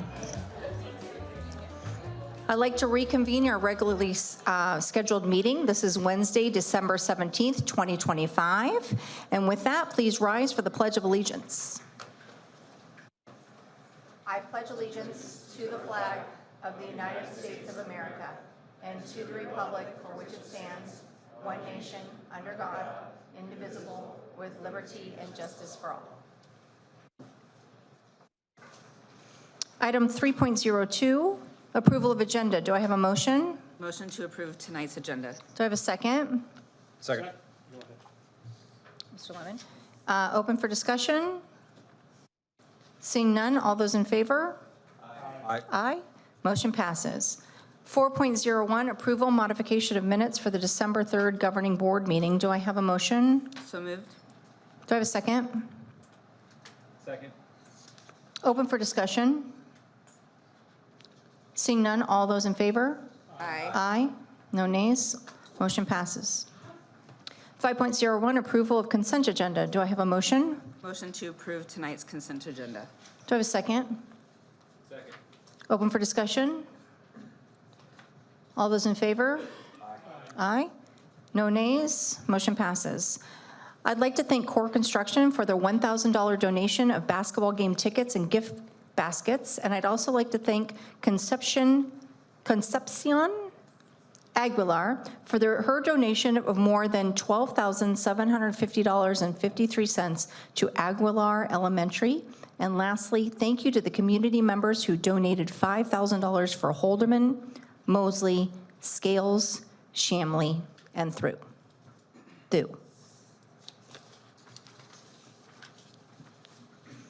Item 6.01, Celebrate Excellence. I'll turn it over to Superintendent Dr. Driscoll. Good evening, Madam President, members of the board. Tonight I have a few items to celebrate. Aguilar Elementary was awarded the Outstanding Volunteer Engagement Award at the 22nd Annual Governor's Volunteer Service Awards presented by Governor Katie Hobbs and the Governor's Office of Youth, Faith, and Family. The school was recognized for its partnership with Team Kids and its implementation of the evidence-based Team Kids Challenge, which empowers students to identify community needs and lead meaningful service projects. With 100% student participation, Aguilar students have organized food and clothing drives, environmental cleanups, and fundraisers that strengthen connections with families and community organizations. I see the principal here. Congrats. Round of applause. Frank Elementary recently hosted their annual Reading Under the Stars event. Families congregated in the Frank courtyard for read-alouds, free books, bookmark coloring, and community building. We are excited to see our school communities integrating strategies that encourage literacy and a love of reading. I think I saw some Frank folks here too. There we go. Yes. Fifth graders at Scales, and I think there's a video, yep, it goes. Fifth graders at Scales Technology Academy and Holdeman Elementary leaned into engineering process through their recent egg drop project. With hands-on guidance from Honeywell engineers, students were given the task of building a structure that could protect an egg when dropping it from the school's roof. At the end of the project, students discussed each other's structures and the elements that made them successful or unsuccessful and the integral steps in the engineering process. Thank you to funds from the Toyota grant and support from the Honeywell for this meaningful student experience. As part of their team holiday celebration, the Innovation Enterprise hosted their annual Shoe the Love event, collecting 41 pairs of shoes and socks for district students. The team has been hosting this collection since 2020 as a way to mark the season in a meaningful way. And that concludes my Celebrate Excellence for this evening. Excellent. Thank you, Dr. Driscoll. 7.01, recognition of members of the Yes for Tempe Kids Committee. Dr. Driscoll, do you have a few words you'd like to share? Yes, and I think I see here, yeah, okay. This year, our community achieved something meaningful, the successful passage of the 2025 Tempe Elementary bond election. This accomplishment represents a powerful investment in our students, our educators, and the future of our district. And it would not have been possible without the leadership and commitment of Hannah.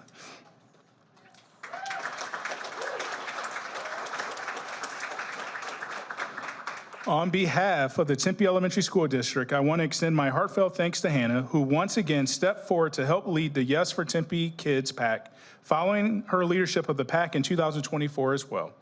Hannah, your dedication was evident in every part of this effort, from the organizing and mobilizing supporters to working tirelessly behind the scenes, walking neighborhoods, staffing booths at community events, and engaging directly with the community members.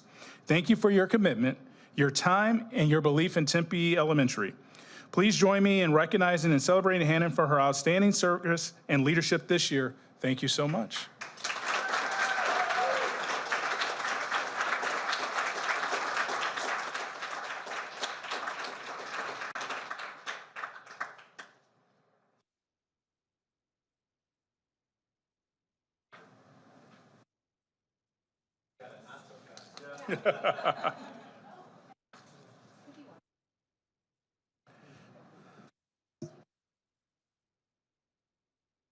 So much.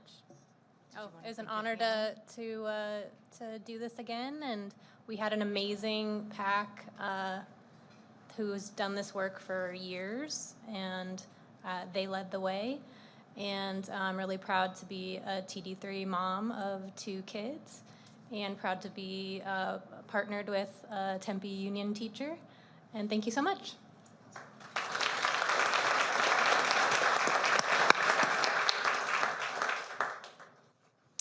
7.02, presentation, the budget update, and I'll turn it over again to Superintendent Dr. Driscoll. Good evening, Madam President, members of the board. Tonight, we wanted to come back to you and talk about budget update and give you some information that you requested and then get some follow-up feedback. On November 19, 2025, the governing board had a study session. At that study session, we reviewed the potential budget scenarios for the 26-27 school year and beyond. The board requested a capacity based on staffing. You requested capacity based on facility space. You requested a percentage of district cuts over the past few years. And also you requested staff input. And then lastly, you asked for a menu of options for potential budget cuts. So at this board meeting tonight, I'm gonna have Mr. Thompson come up and kind of give a recap of the budget that he shared with you guys, so you have that fresh in your memory, and then we'll have people come up and talk about the different things you requested. After they finish, I'll come and give you some updates and then how we go next steps going forward. So, Mr. Thompson?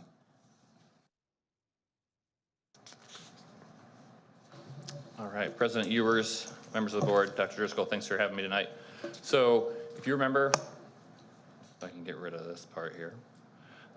This spreadsheet we had to kind of look at some budget projections, and we have different inputs we can put in for the enrollment and funding change from the state, insurance, and then possible raises for employees. So I think if we kind of go through the standard average amounts that we have had the last few years, unfortunately enrollment has been going down about 2% a year. So if we have that go down 2%, we get 2% from the state is kind of the minimum we get. I would not count on more from that based on past history. So we'll get a 2% funding increase, and then insurance increase. That always is going up every year, usually about 6% on average. So if we had a 6% increase there, we would get that amount. And then a raise. All employees would like a raise. So if we say at 2%, which has kind of been the standard the last couple of years, if we did that and we don't make any reductions, we would overspend by $7.6 million. So we would have probably about $5.5 million of carryover, kind of money in the bank that we would come in with, and then that over expenditure, we would be in the hole. We would be spending negative money that we don't have. So that is the situation if we do not make any cuts to for next year. Any questions on that? Mr. Thierry. Thank you, Madam President. Thank you, Mr. Thompson. So just to clarify, we are not allowed to spend more money than we have. Correct. So we just simply can't be in that situation. We're not Correct. the federal government. And we are, so this is, what you have here, this maintains everything that we have, putting these in, and then we can change this right now, going over like, if we have more enrollment change, we're not gonna have more funding. But we can look at, the raises, we can look at the staffing, all that sort of thing. This is the same sheet where we can go through and play with Same the sheet. We could play it around. We could put, an 8% raise in there, and we're way over. You put a 1% in, and it's less. So, yeah, we can play around with that. Enrollment, if it goes down by 4%, we're in a much worse state. But if it just stays steady, we're better. So, I can't predict exactly how it is. I just know it's gonna change, and these are kind of based on past history. These are, I think, reasonable estimates for what will happen for next year. Okay, thank you. Anything else? Mr. Lemon. Thank you, Madam President. Mr. Thompson, is this spreadsheet on our website, or can somebody get it and play with their own numbers? And not just you and me? It is not at this point. Okay, thank you.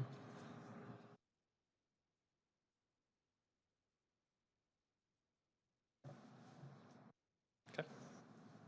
All right, Ms. Denton, please. Thank you, Madam Ms. President, Stenton? members of the board, Dr. Driscoll. One of the other things that was requested at the previous board meeting was information on capacity. So I'm going to show this to you in two different ways. The first report that you're going to see, and you've been given a copy of this, there's a lot of data on here, so you should have this in front of you. So the next slide, Ben, you can go ahead and tee me up. There we go. This report is staffing and capacity, so comparing our number of current teachers to our classroom capacity. I'm going to use Fuller as the example for this so that you can see a bit of what I'm speaking about here. So Fuller is on your left-hand side, about 3/4 of the way down the document. And at Fuller School, we currently have 4 kindergarten teachers. So what this does at Fuller, that gives us the capacity at a 1:25 ratio. This gives us the capacity to have 100 students in our kindergarten at Fuller.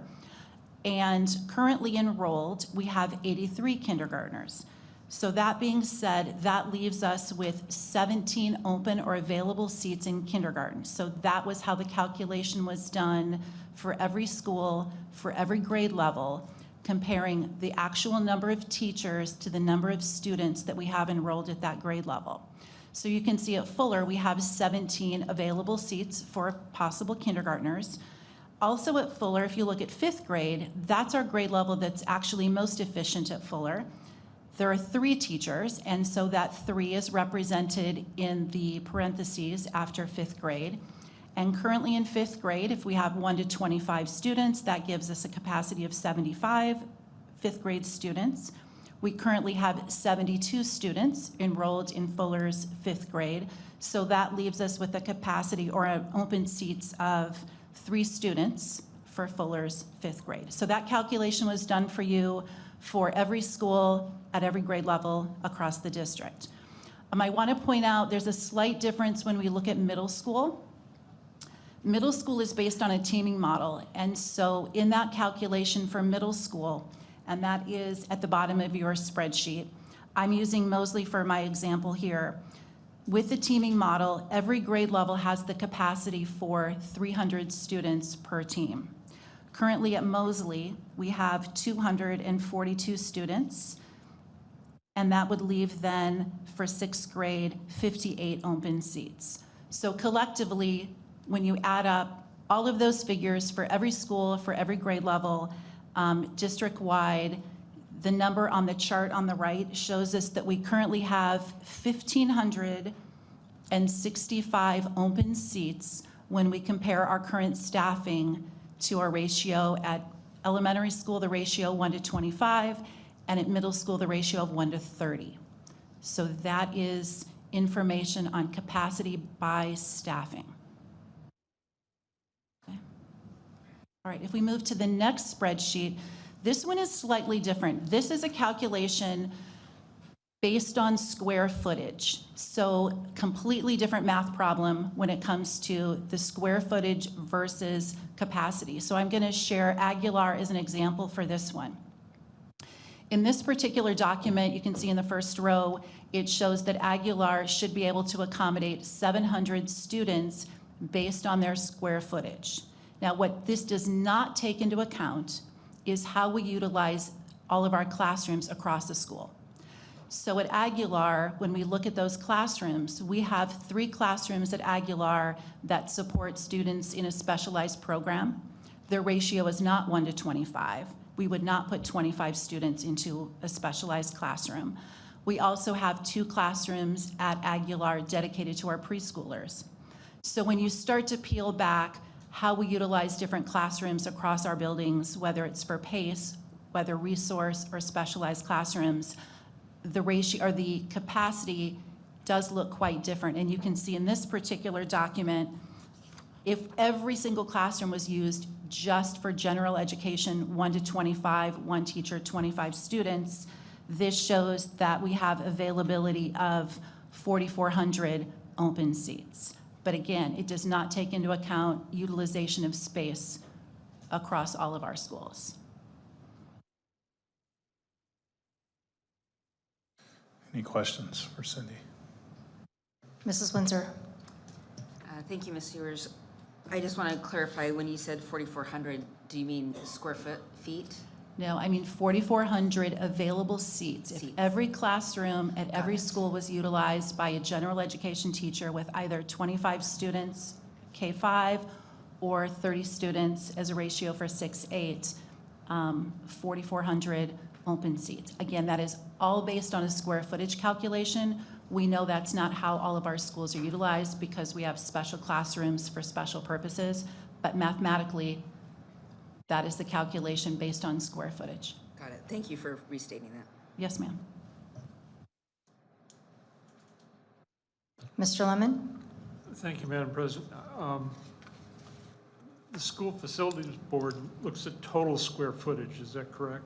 Yes, sir, they do. And so this information, it would be what they'd look at and say you have excess space. That is correct. Okay, thank you.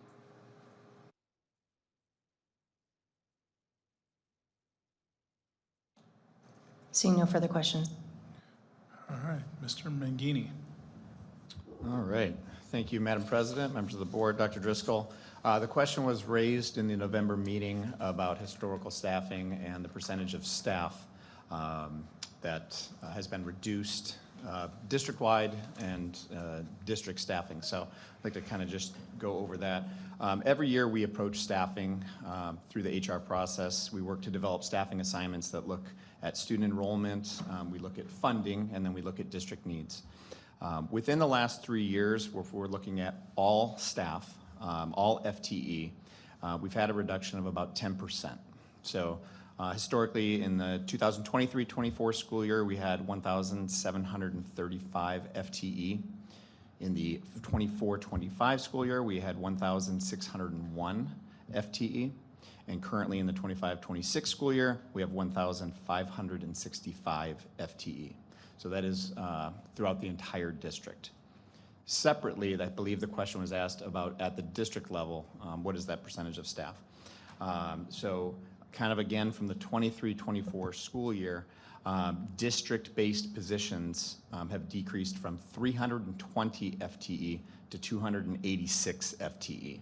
So that represents a 10.6% decrease within those years. So those numbers, just to clarify, it doesn't include school principals, assistant principals, TOSAs, certified teachers, IAs, school office staff, custodians, bus drivers, or any of our nutritional service employees.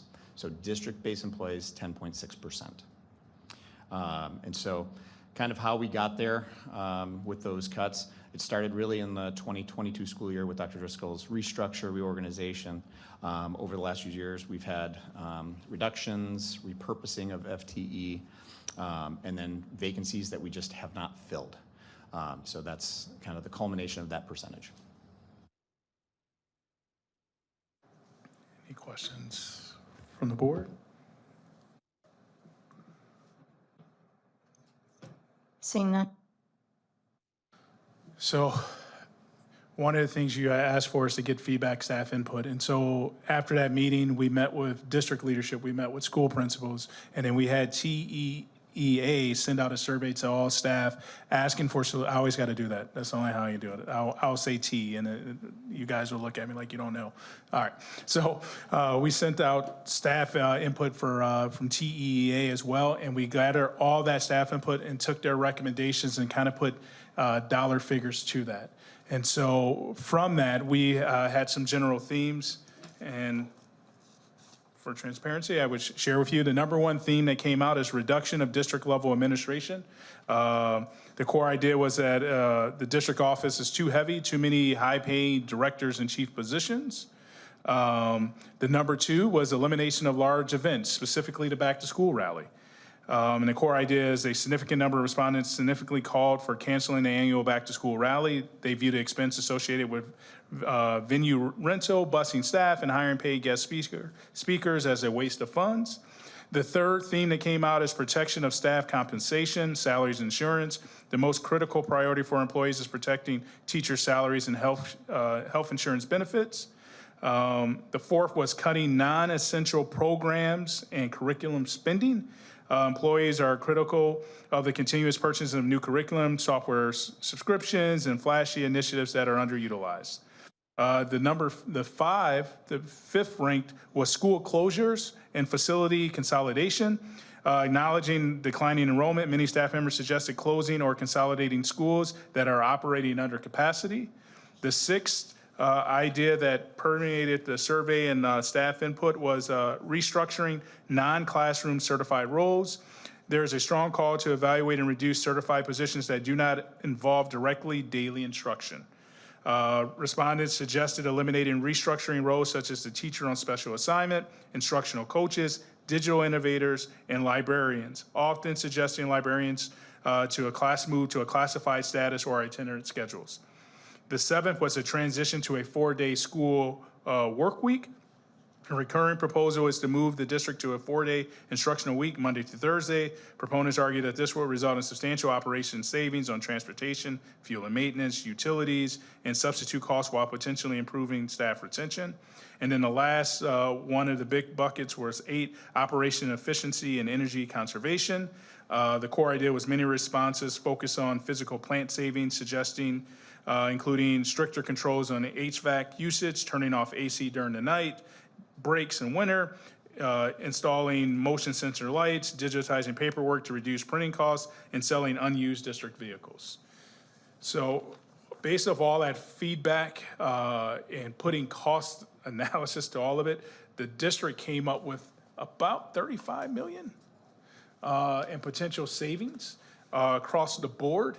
I'll go back. Ben, it's not letting me go back. Will you go back to Mr. Thompson, or can you put up your slide? Can you put up Mr. Thompson's slide? Can you make that bigger?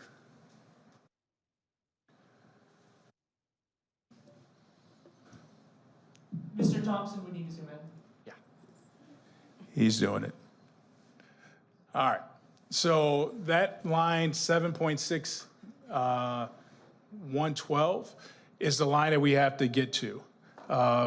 One of the things I have to do by policy is recommend to you a budget that gets us to where our expenses don't exceed our revenue. Our revenue is generated by student enrollment.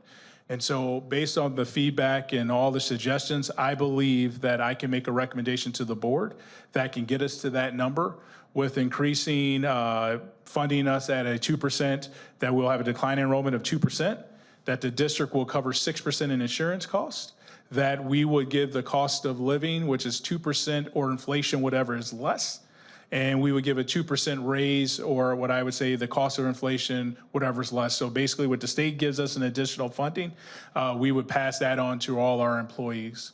And so I believe in doing all that, we can come with you with recommendations to get us to that 7.5 where we would have a buffer.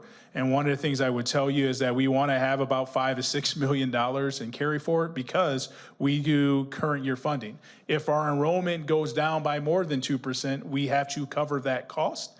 Many of the people in this room heard of a district called Isaac. When you can't cover your cost, then in the mid-year you have to close or stop paying people salaries. So I asked teachers at a couple of schools like that, would you work for free? They looked at me and said, no. And so having that $5 to $6 million would buffer us for if our enrollment projections go higher or lower than we anticipated. So if we lost 8% instead of 2%, we would have a buffer to keep everybody employed that we signed up and signed contracts with. So what I need from you guys today is really, is there any other things you want us to look at for us to bring back to you so we can give you recommendations? Our goal is by that January meeting to do that, because with staffing, we tend to get our staffing out in January. And so to meet our timelines for that and give people ample amount of time to make decisions, our goal would be that first meeting in January to come with the recommendations. At that, I would give you all the line items of what we believe for cost, what that would save us, and then we would have a menu of options for you guys. If you say, I don't like what you propose, what other things do we have that we could cut based on the recommendations that staff provided across the district? So with that, I just need your guys' feedback of if you want anything else for us to look at, so we can have that present for you guys at that meeting. Mrs. Windsor? Thank you, Ms. Ewers. This has been a day that I've been dreading for the last 2 weeks. I do appreciate an audience who showed up because what I heard in a lot of the staff feedback, which the board requested, was a lot of misunderstanding about school finance. And I'm just going to say it bluntly, a lack of paying attention to what the board has directed the district to do.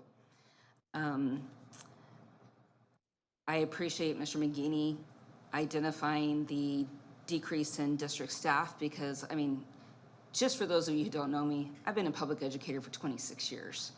I've done this, I get it. And I've lived in Tempe my entire life, minus college. And so I have gone through, as a community member, a lot of those emotional roller coasters. So I hope you hear this with ears that will receive it, because the comment flashy initiatives just to me says we think that, you know, district is just trying to throw these things like spaghetti on the wall, hoping something will stick. The district has been specifically directed by the governing board on what initiatives to chase. And it's been very clear that the district leadership has not been willing to move forward on initiatives without our guidance first. And the reason why I say that is because our guidance comes from the community. And the community, why do we know their feedback? Because we've surveyed them. Do you guys remember the strategic plan that we did a couple years ago, 3 years ago? That was included. These flashy initiatives were included in the feedback and put into the strategic plan. So part of my frustration is being in a profession that chooses to educate, but then we often don't try to do that for ourselves. And this is not supposed to be a public spanking. It's a invitation to learn. And I appreciate everybody who showed up because that tells me that you're invested.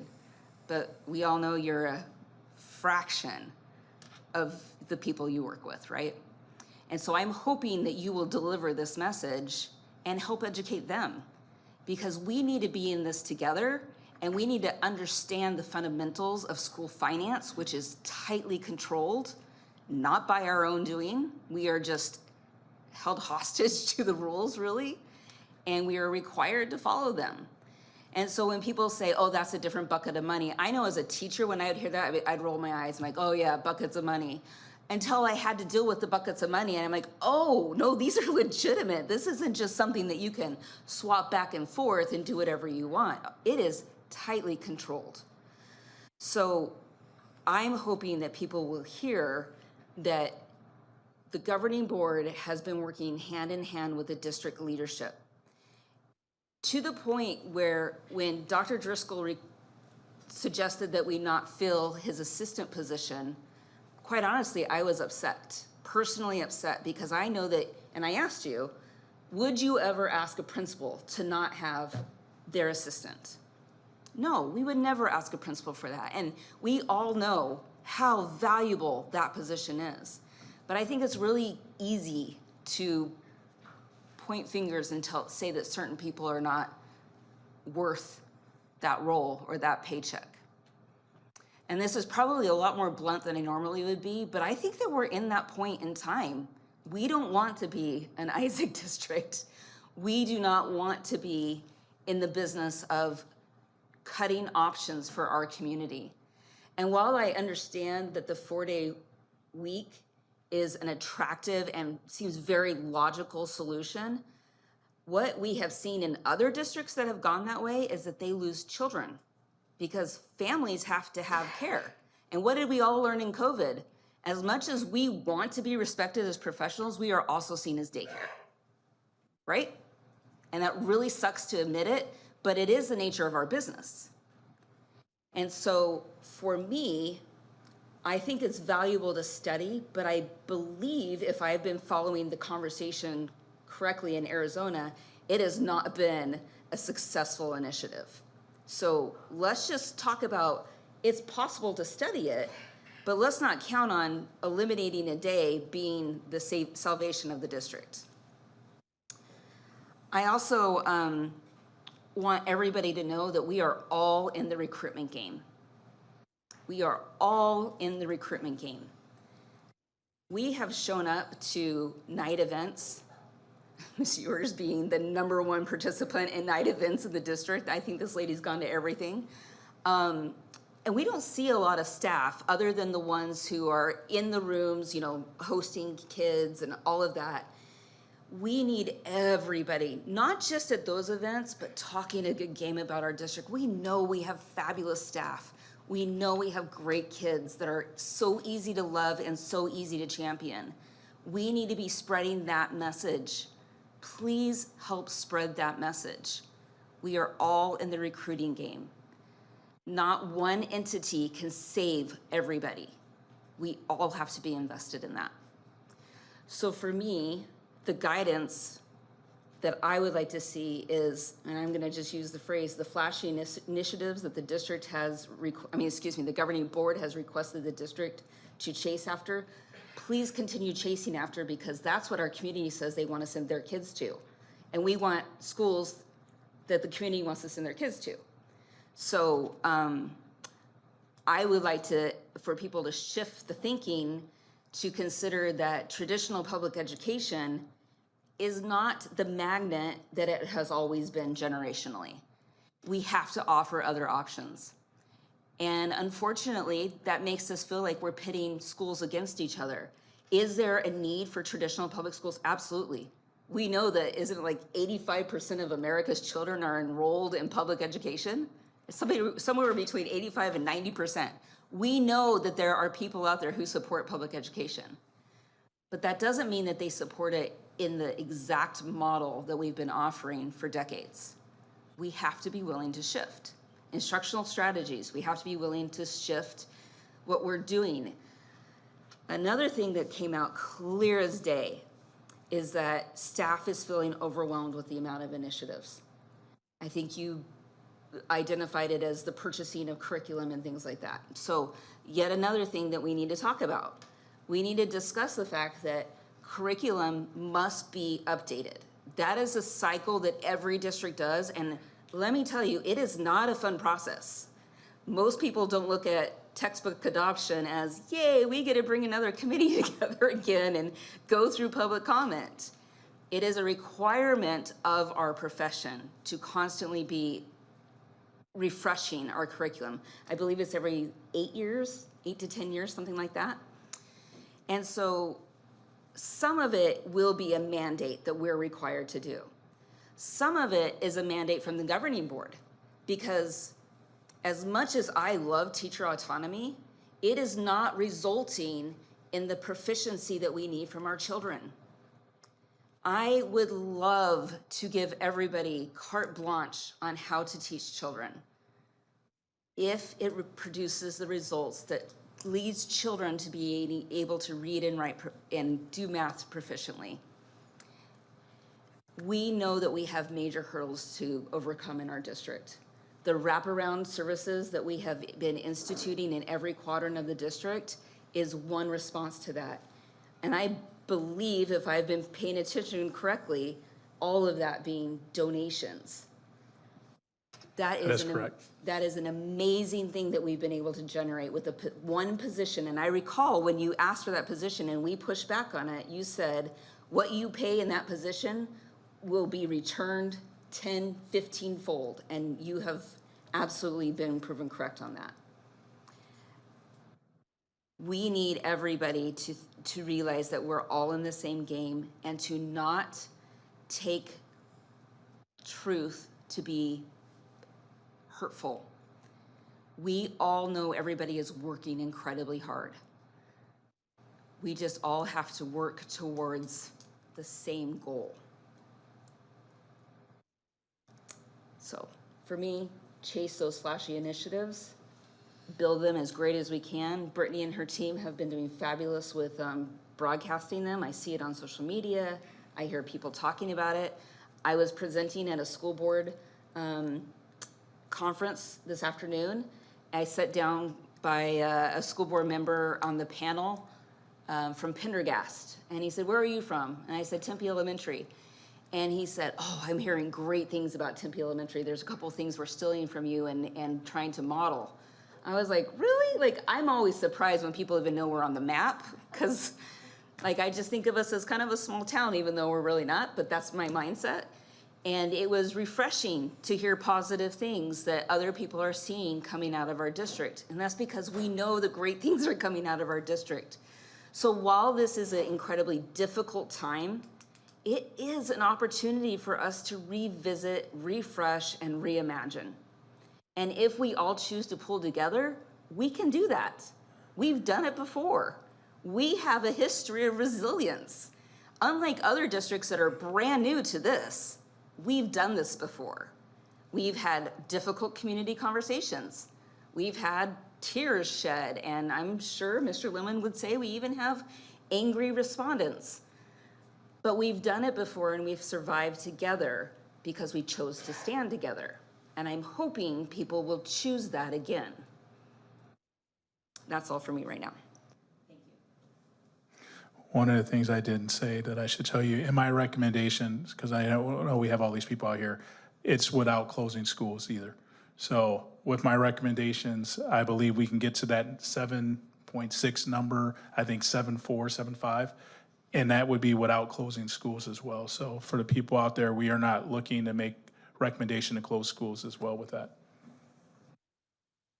Mr. Lemon? Thank you, Madam President. Most of you know I've been on this board for several decades, gone through this several different times. It's painful, it's hard. You know, we're just not having the young kids being born and coming to our school. And it's pretty basic. And Tempe's pretty expensive to live in, so parents with children are living where they can afford to live. But we do have lots of opportunities here in Tempe, over 200,000 jobs in Tempe, including the university. And so people are coming here. And if we can provide that option for those young kids, their parents might come if there's something that's different. But the people that are coming to Tempe expect something different from what they have before. And that's what we're trying to do, whether it's career pathways or other programs, preschool. The community, the city council pays for, you know, the preschool. And we operate it. And so, but it's a tremendous amount of money. And they believe in us, and so from that standpoint. I did want to thank Darren for sending a spreadsheet with 364 comments on it. I got down to about the first 64, and I realized I'm not going to be able to read all of these in detail, and because my work with Excel is very marginal. And then I suppose I could use an AI and ask it to figure it out like Dr. Driscoll did. Well, I don't think he used AI. I think he actually read 364 comments. I did, and then I had my personal AI, Darren. So, but anyway, it's there, and you know I'm approachable. You know I've always looked, whether it was when we went to our own health insurance program, and to keep those costs down, and we've been working hard on that. Ms. Ewers has been on the health committee, and we've actually staffed positions to go ahead and save as much money as possible and doing what we're doing, but it's expensive.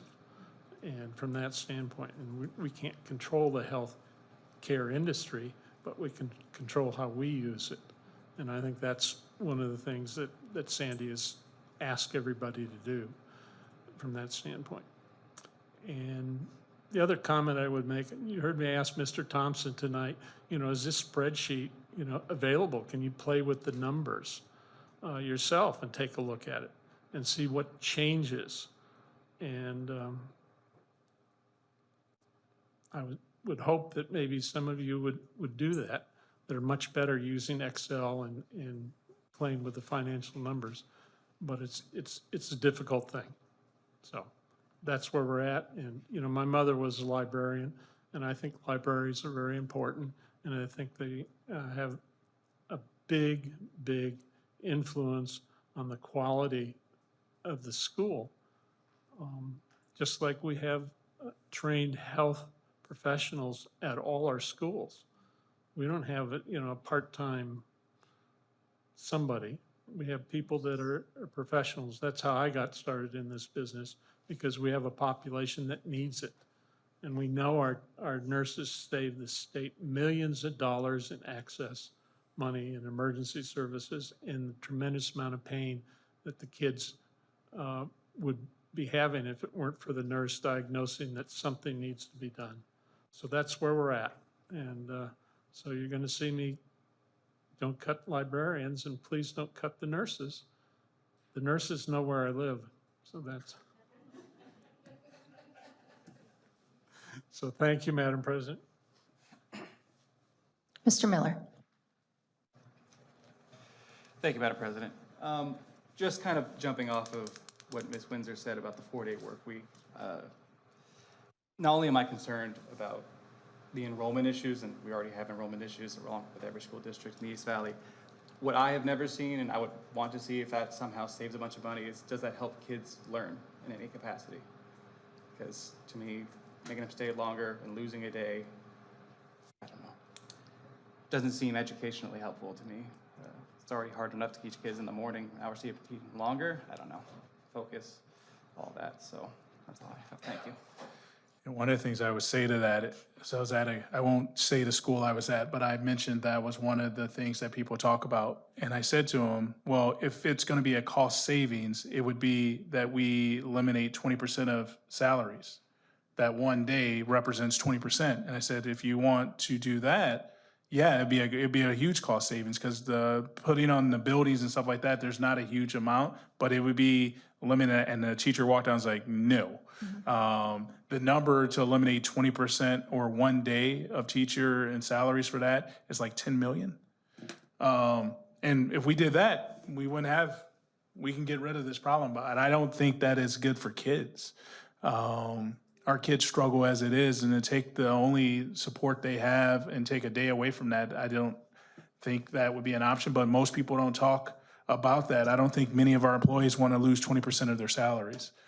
So I have it as an option, but it's not an option I'm going to recommend to you guys, because I don't think it's good for kids, but I also don't think teachers want to give up 20% of their salaries to make that happen.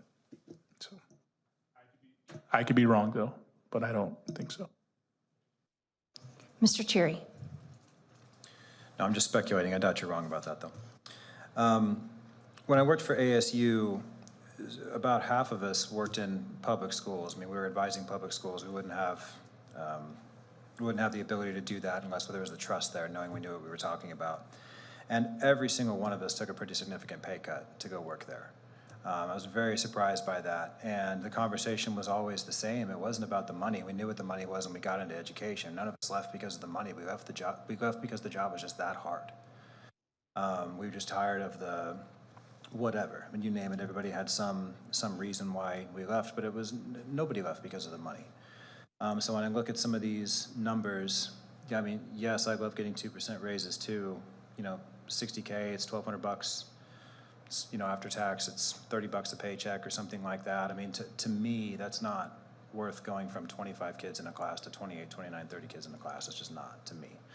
And I don't think for a lot of folks it would be too. I don't know. Everyone's going to have their own thoughts about that. Some people ask me, why is it that we can build a new campus with, you know, a big athletic field and all this stuff? Why can we build a new middle school? Why can we build a new elementary school? But we can't just pay the people we have. It's the law. We can't use that. We raise money for a bond, and it doesn't go toward teacher salaries. It doesn't go for any of this stuff. We have to use it for buildings. So that's why we do that. It's going to be a beautiful campus, but I mean, when we're talking about closing schools and stuff, we'd rather not, but it's just the law. Our neighbor to the south, Kyrene, they just closed 6 campuses. And they have quite a few more buildings than we do. And that's tough. I know it's incredibly tough for those families. It was highly publicized. But I just had the thought that at least now they know, and in a year or two, they're not going to wonder, is my kid's school going to close? Those staff members aren't going to wonder, am I going to have a job next year? For us, when we look at these numbers, we're talking about basically the equivalent of one elementary school every year for the next 5 years, unless we find some other way to cut. And we simply can't have a district where parents are wondering, there is a 5% chance that my kid's school is going to close. We can't do that. If we're going to do that, I think, I didn't look at their budget or anything like that, but I did see the wisdom in going ahead and closing 6 now instead of 2 this year and 2 next year and 1 next year, and just having to do this all the time. So that is definitely telling. I will say that I am pessimistic that our district to the south had to close 6 buildings, and we're talking about closing 0. I would of course love that. I'd love to add more, but just looking at where those trends are going, I just think that's just going to be tough. So looking forward to seeing what those options are and everything, and I know you all are working hard on that. I do appreciate that, Ms. Windsor. I appreciate the words. I know that you've been doing this a long time, Mr. Lemon. I know you've been doing this a long time, and I thank you for your thoughtful consideration of all of those things. So thank you for your time. My turn. So, be pissed. Be pissed. I am. We have to decide in the state, not you guys, the state has to decide, are we going to continue to be 49th in education? And even Dr. Driscoll says all the time, just give me let me be 45, and then 44, and then maybe 43. We're not asking to be the top. And some of this is being done to us, right? Not by us. And you might feel there's a detachment from the board to you, and I want you to know in this that there's not right now. We're in this, okay? Now, my friends who are in the audience know that when they're in a room with me and I start to speak, I hold them responsible for being leaders in their community. And I also know the leaders that I know well that are in here. So this is the reason why I'm going to mention some things. So when we talk about what's happening in education here, the reason why I'm so frustrated is because we see funding not coming to us, it's going to other places, that's not responsibly being used, and that's happening to us. And that was all started, I received a book in 1992 from my grandfather who was a principal, and the book said, The End of Education. And I read it. And I thought, there is no way that this could be true. And before he died, he said, it is true. There is a plan. There is a true plan happening. This is not a conspiracy theory, but that they, like it or not, an uneducated community is much easier to control. So we have some things coming at us that we might not feel individually that we can deal with. But as a group, I know we can. And with this board and Dr. Driscoll and the staff, it has been proven to me that we can. Hence the reason that I'm so grateful to be on this board. And for as long as the community will allow me to be, I will stay on this board. So with that said, all of this was done because somebody out there who had an incredible marketing plan decided to tell the world that we suck. And we don't, and we know we don't, because I get to go on campus and see every single one of you working every day. My child is a part of it, and I see you working every day. And I get letters, and I see kids after they've graduated, because I've been around long enough to see their success stories. So they're lying. And we know that, right? We all know that that's a lie. And we're also being told that the ESAs and that the charters are gonna do it better, and that's why they have been encouraged and actually been advertised more than we have. But now is the time that I'm going to say this here, because maybe somebody will watch this YouTube video. You all are here tonight. I know you're the ones who watch it, but you're here tonight.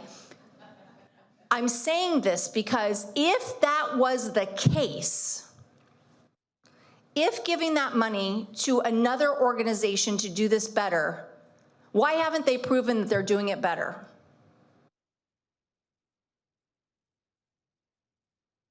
Oh, because they can't?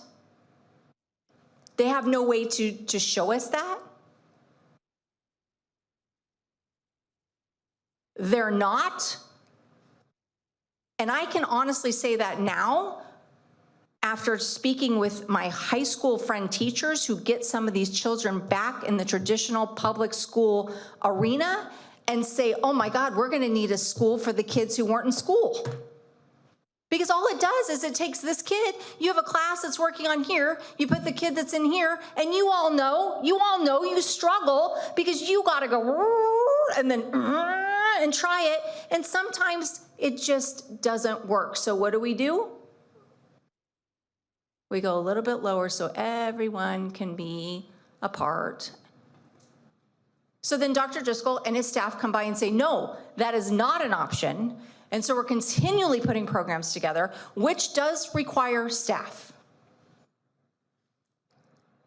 Has to require staff, so that if we can prevent that from happening to you all, which is gonna happen more than it has been happening, we all know this, right? Then we're ready to aid and participate in that. And I believe that's what you're working all the time. When I say that, though, the way that I govern and the way that I lead, I need you guys to understand. The first thing, and the board will tell you this, I believe, and Dr. Driscoll will for sure tell you this, that the only question I ask every single time I make a decision is this good for the kids? Is this good for their learning experience, for them to grow up and be the adult they choose to be? Are we giving them every tool to succeed in this society that they've been given? And it's really that easy. Like, people are like, oh my God, are you so stressed out? Do you not sleep at night? Are you taking, medication and drinking bottles of wine? Well, sometimes I do drink the wine, I'll be honest. But I also make it very, very simple. We're all here just to make sure that our kids have the ability to choose to do what they want to do, be what they want to be, have experiences, have chances. And you guys have always done it. I don't see you failing at it, and I don't see that you've ever stopped doing it or you plan to do that. And that's why you're here tonight. So I'm grateful that you're here, but also with that, I'm gonna ask that you join us in this. A few things that have been mentioned are that you gotta talk up the schools.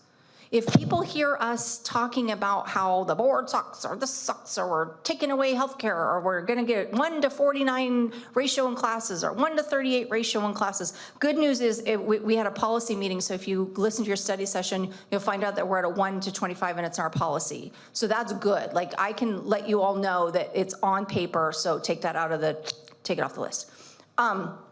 And if that has to change, it could. But we would all be the first truly to know. And when I say that, how are you the first to know? You're the first to know when you watch the school board meeting or come to one. You're the first to know when you're a part of your association. You're the last to know if you listen to somebody who's uninformed. But we are very transparent, and we want to continue to be very transparent. And we want to do this together. So I'm grateful again for this board you have, and you get to have one more year. Now the issue is that every 2 years, you just don't know what's gonna happen. So that leads me to elections. And like Mrs. Windsor said earlier, sometimes we're not supposed to talk about these things on the dais. Well, you know what? It's time. We are gonna have to do a little bit more. We are gonna have to do a little bit more to make sure that the community knows that TD3 is an awesome place to be, that we're reimagining education, that we're doing our best, and that, yes, there are things out there that aren't fair and that are happening to us. But then the way I like to lead is I like to say, okay, this is the circumstance. What can I do with my circumstance? And that's participating in the bonds and the overrides, because that is something that our community wants to learn about, and we're the ones who understand it and know it. And I know it means more time. I know that you're not paid enough for what you already get, but you guys are the ones who know it even more than we do. You know what the needs are. You know, if you're working in the culinary kitchen at Connolly, that there's no drawers on the bottom, or that stove only goes up to 350 degrees, even though it says 450, it didn't really mean that. You got to switch it like this and kick it. I mean, that's not like, this is a reason, those funds are used separately for that, but you guys get it, right? Because you're in it every single day, And I'm so grateful that you're here. And I read every single comment, and then I put it in order by colors, and then I put little emojis next to them. And then, because I was so grateful that you guys showed up. And I'll be honest, I'm at every single override, and I'm at every single bond walk. Hannah will tell you, and there's 5 to 15 of us, 5 every single time, up to 15. And we're walking the walk and we're talking the talk. But you don't necessarily even have to come to that. Like when you're at a dinner or you see something, or you're in your church and there's a new kid, say, hey, do you want to come and do a tour at our school? I bet our principal at Aguilar would be like happy to send you around. I just put him under the bus, sorry. But this is what we can start doing, right? Because we have a great place, and we're gonna make it as great as we can with what we're given, because that's what we all do. Lastly, it's really important to understand that there's a great American experiment going on right now. Education is part of it. And number 2, families and planning are a part of it. And the country has kind of missed the boat on making it possible for young adults to have children. I didn't have my child till I was 41 years old, and I still was nervous I was going to be able to afford it. Can you imagine being 28 or 29 and thinking about starting a family, but you can't buy a home? You know that your health insurance premium just went up, so your company's not going to be able to pay for all of it, so it's going to be $200 more. You are paying rent that's like 3 times what any of us bought our first homes for. Well, Eric and I know, well, you guys have been in for a little bit, but Eric, you're facing this right now. You're like dealing with this, right? Yeah, so it's expensive though, right? And then you want to add another dependent to that. This is why we don't have the kids. It's not because Dr. Driscoll did something wrong or that you guys are doing anything wrong. America is not providing for or creating a space like we used to encourage families and a future generation of educated people. You can do something about that by talking to people about what you do, what's important, how much you like being a part of this, and how much you are like engaged in it, and how important education is. Have the conversations. It's like past the time where, oh, you don't bring that stuff up at the dinner table. Bring it up. And then embrace some of the new things that we're gonna bring, because we're gonna be doing, and we are doing some things differently than other districts are doing, not because we want to, but also because we have to. We're engaging in kids who don't think like anybody over 25's minds think. They just have a different way of computing, learning, getting all of that. And so we can't keep teaching to, even at home, I'm struggling with that. I want to pull out a board game and play Clue, and it's like, well, can't we use this electronic one? Well, no, because your mom doesn't know how to push all those buttons. But then I go, no, stop. That's his world. Get it together and learn. Let him teach us.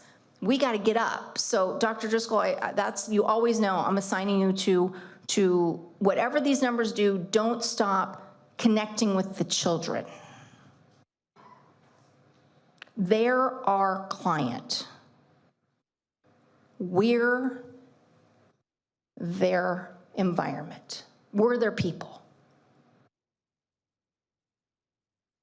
And stay like this. Stay a little frustrated. Stay a little in it. Stay engaged. Send the emails. I read them. We read them. We can't talk about them with each other, but there's not one person up here that didn't read all of your emails. Well, Jim said he couldn't read all of them, blah, blah, blah, but he got it. He and Dr. Driscoll met, and all's good.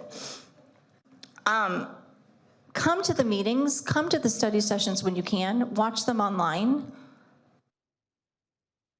and just be a part of this, because this is your place too. And without you, we don't need a board, we don't have a school, we don't have good teachers, and we recognize that.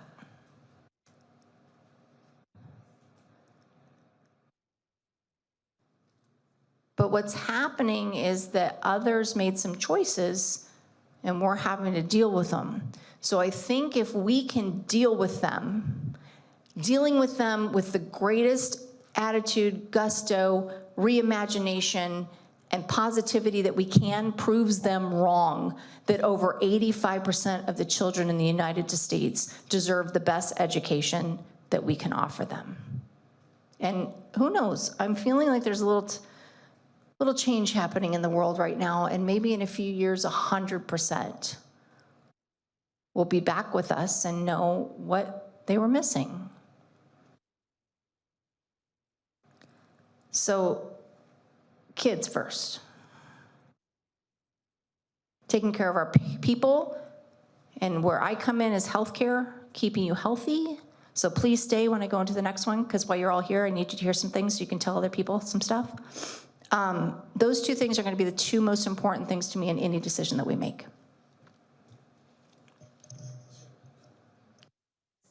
Mrs. Windsor. Thank you for letting me speak again, Ms. Ewers. So I would like to ask the board, I also read all the comments. One of the things that I heard clearly was, I think it was essentially phrased, cut the back to school rally and gap days. But I would like to propose reimagine the back to school rally and gap days in terms of venue, in terms of maybe decentralizing them, figure out a way that could be a cost savings. But I do want to ask Dr. Driscoll, is the majority of that paid through Title II, if you recall? The speakers and stuff like that, possibly. I know in my first couple years here, they were paid out of professional development. The real big cost is having employees come back that day. That's what people don't realize with the rally. It's not the rally. It's the employees that we have go to the rally that we paid to be at the rally is the cost. That is the big cost for the district. And if I recall correctly, that was actually a board decision to make sure that because I recall hearing that it was a highly valued event.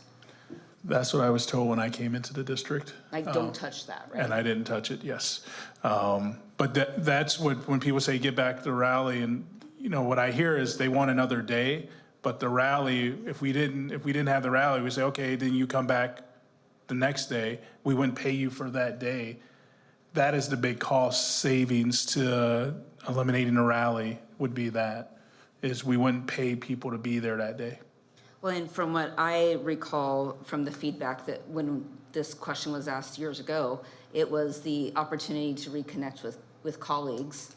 And if we could provide something similar to that, but not the other costs, and maybe on a different day where we don't bring them back earlier. Yeah, and I would tell you, like, it's one of the things being in this position, I hear it from both sides. So I had one person, I won't say because their principal's in the room, at a staff meeting say, you need to have another rally when we come back from winter break. And I was like, do you know what I get from other people telling me we should have canceled? Like, but I think the rally I think is something that we need to take feedback on. We take feedback. I get it from folks with Gap Day. They were like, we don't want to go to one place and all be there. So this year, we didn't do it. So we listen to our folks because they're our folks, and that's part of what we want to do is make sure they're happy.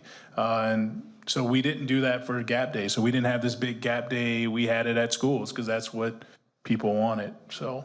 But yeah, we can look at doing it differently. I have the options. Again, we will have everything that people brought up. We will have a dollar amount to it. we will share that with the board and share that, my proposal, and then you will have the options to be able to choose, because we want to do that for you. But I'll give a recommendation and you can pick it apart and say, I like this house and I don't like that. And we'll give you other options that have that price tag to it, so you can make those choices as well.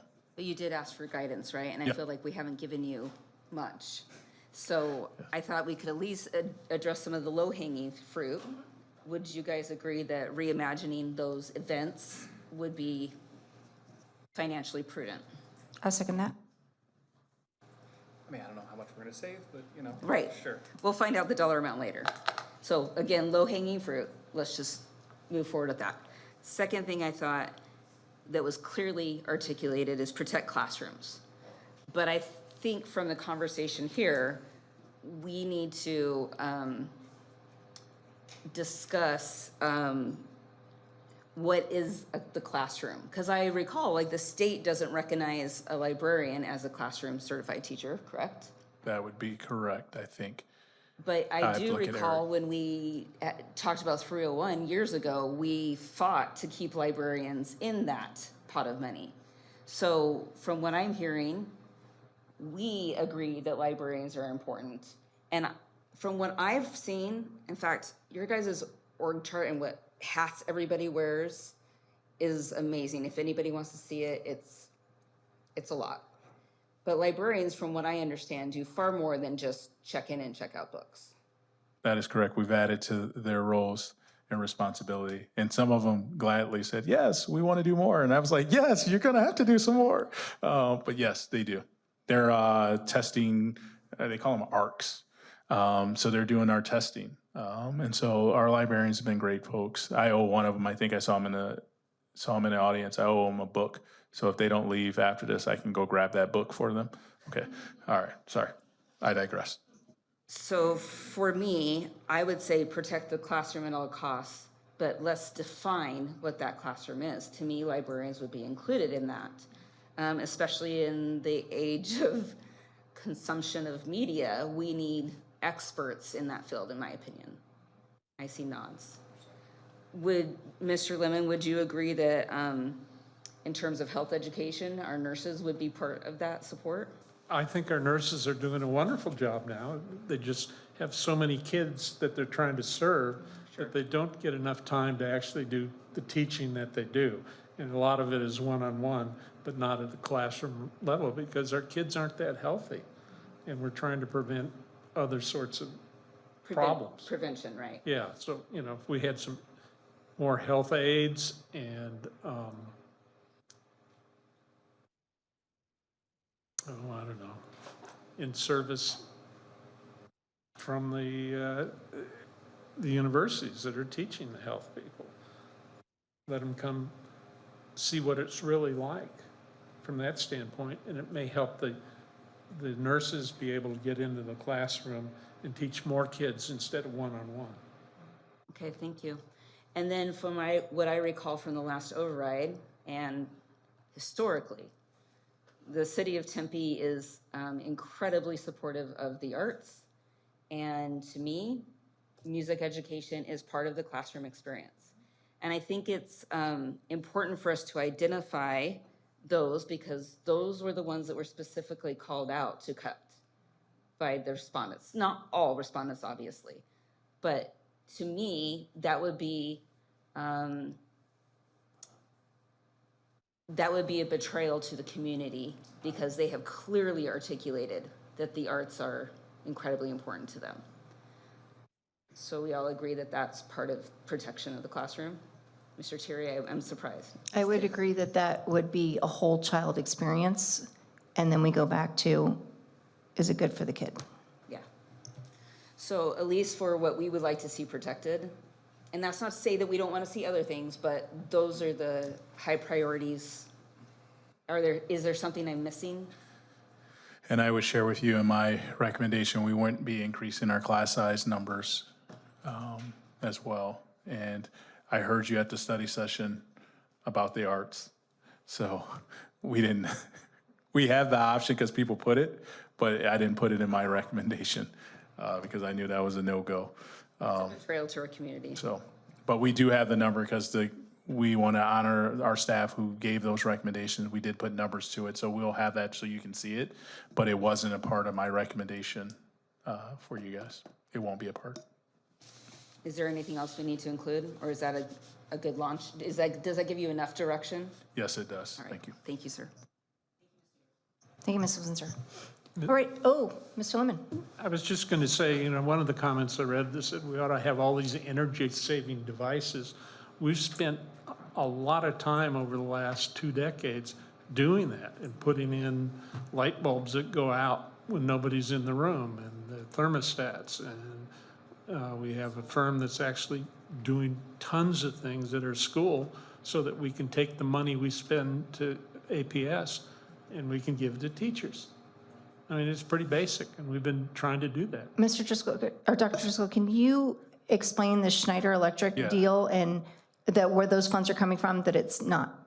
Help me Yes. out here. So one of the things that we've been doing is we partner with a group called Schneider Electric, and we use bond dollars to basically build infrastructure to save us money on M&O. So if you're at Ward, McCamey, Shamley, you see these big solar structures up there that's covered parking, and most of our schools are going to get some. So if you haven't, you're probably in construction right now, you're going to get it. But all that money that we spent in bond, we actually get a guaranteed return on investment and plus some. So like if we spend 10 million, they guarantee that we'll make 20 million for that 10 million in costs over the time for M&O, which we actually get to keep in salary. So one of the things we've been trying to do is using our bond and capital dollars to actually stretch our M&O dollars. So all that stuff you see at Snyder, you'll see signs like this is Snyder. That actually helps us save money in M&O because we lower our energy costs to be more efficient.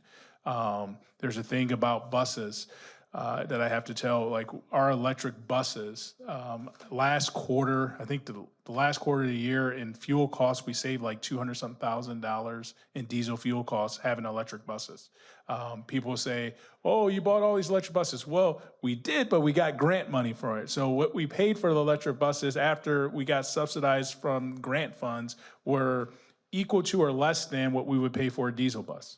And so we've been doing a lot of things to save money because we know that funds will be tight. And so we're always looking for ways to extend that. And so we've been doing those type things. So when you see Snyder go up, know that that is really good because we're going to save that in M&O, and we got guaranteed money, and it's in board presentation. Everything we spent, every money we paid, we're guaranteed to get this cost, which is more than what we paid to install it. So. And if we don't, what happens? They have to write us a check. So everything they guaranteed us. So if they say, hey, you're going to make $150,000 this year in energy savings, and we make $50,000, they have to write us a check for $100,000 to cover it. So all those expenses, the revenue that they say is guaranteed for us, or they cut us the check. So they make it. You can go to the presentation. They make very conservative estimates because they don't want to write us a check, because that's what they will be required to do by law, is to write us that check if they don't cover what they say they were going to generate.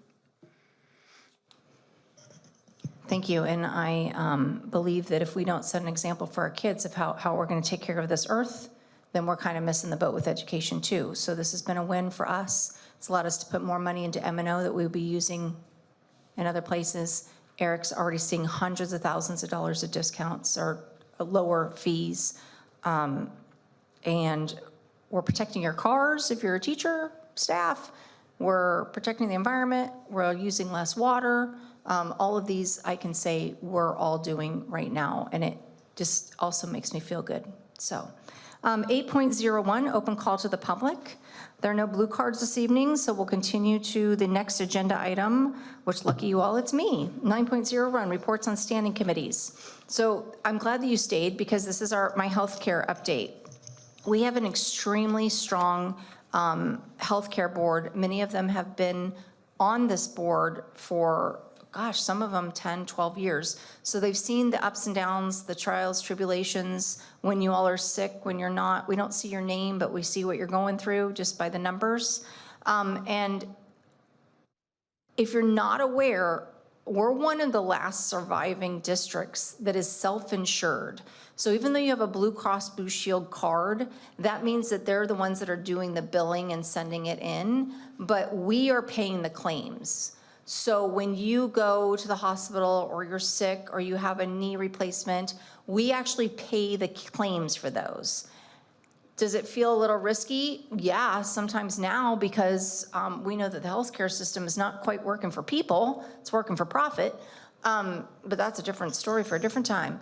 But what it does allow us to do is do something I'm going to talk to you about next. It allows us to put programs into place that we would never be able to do if we were on a traditional health system. So two of them I want to talk about tonight. One of them that's new is called Hinge Health. And Hinge Health allows you to, for those who need physical therapy of anything, like say you had carpal tunnel, you need a physical therapy. We know you as staff and as teachers, it's really hard to take off, get a substitute, go do it, all that good stuff. We've tested it out for 8 months, almost to a year now. And what it would allow you to do is be on with a medical professional and work with them on like kind of like a Zoom type situation. And they have pinpoints that they line your body up with so that you know that you're being, that the things that you're doing are correctly being done for your recovery. And yes, that does cost money. And when we're talking about budget, you're thinking, why would you guys do things that cost more? It's been proven with some other districts that we've been able to talk to that if we can bring the healthcare to you, you stay healthier. We are, because of the way we're set up, unlike some other traditional medical structures who want you to stay sick, so you keep coming and paying your copay and having to do this and having to do that, because of the way we're set up, our focus is to keep you well. If we keep you well, we have smaller claims. If you were to go and get off work or get a sub and then go and do your physical therapy for 8 straight weeks that you know is almost impossible with our lives right now to go to, it would cost us almost $1,000 every single time, depending upon, that's an average, right? Like depending upon every time you went in to get your services. On Hinge Health, it's included. We already know the cost. We know that you're getting the help you need, and we know that you're progressing, which means we take you off of that risk. And so we take you and we get you better instead of causing more stress. And this board, it felt like it was a cost that was a win-win for us. So that's something new. You're going to learn about it if you have any physical therapy. Also, there's a lot of really neat things in there where some of us, I've been paying like $39.99 a month to do this yoga thing. Well, they have that. They have all of these things. Like you can go home and at night do yoga. You can do Pilates. You can, and we're paying for it for you. So do it, right? Participate in these things. So with that said, some of the focus areas for this year and that Sandra has put together and for the board is the farm bags we're going to keep doing. And the cooking classes also assigned with those. Nutrition services, lunches for staff is on the table. Sound healing, yoga, pottery, EAP trainings, be kind to your mind, take a break and breathe, Humane Society volunteer activities, and Hinge Health for musculoskeletal. We're wanting you to participate in whatever you can to keep your mind, body, and spirit in shape. It is going up in cost. Eric Thompson has to deal with us every quarter, looking at these numbers and being kind of worried, and that's how the spreadsheet's getting affected. Healthcare is where we're vulnerable. So then where can you help? 1, stay healthy, be good to yourself. 2, if and when generic prescriptions are available, because if you guys saw the prescription bill, you would lose your mind. If you see generic is available or if you're not using generic, talk to your doctor about doing that and talk to your doctor about mail order. Because if you go through Walgreens and you get your prescription at sometimes a 600% markup, we pay that 600% markup. $300 for that pill, you're like, ow. And then you can get something in your, like through mail order and it's 90 days for $30. I know it's a racket, this is retarded, but it's not right. And I shouldn't have used that word, I'm sorry, I take that back. This is just really frustrating. So that's what's going to be on the tweet tonight, is that I said that word, so I apologize, I take that back, it's not what I meant. I'm just really frustrated with the healthcare system and what it's doing to you guys. So with that said, make sure that you talk to your doctors if you're going to see one over the break.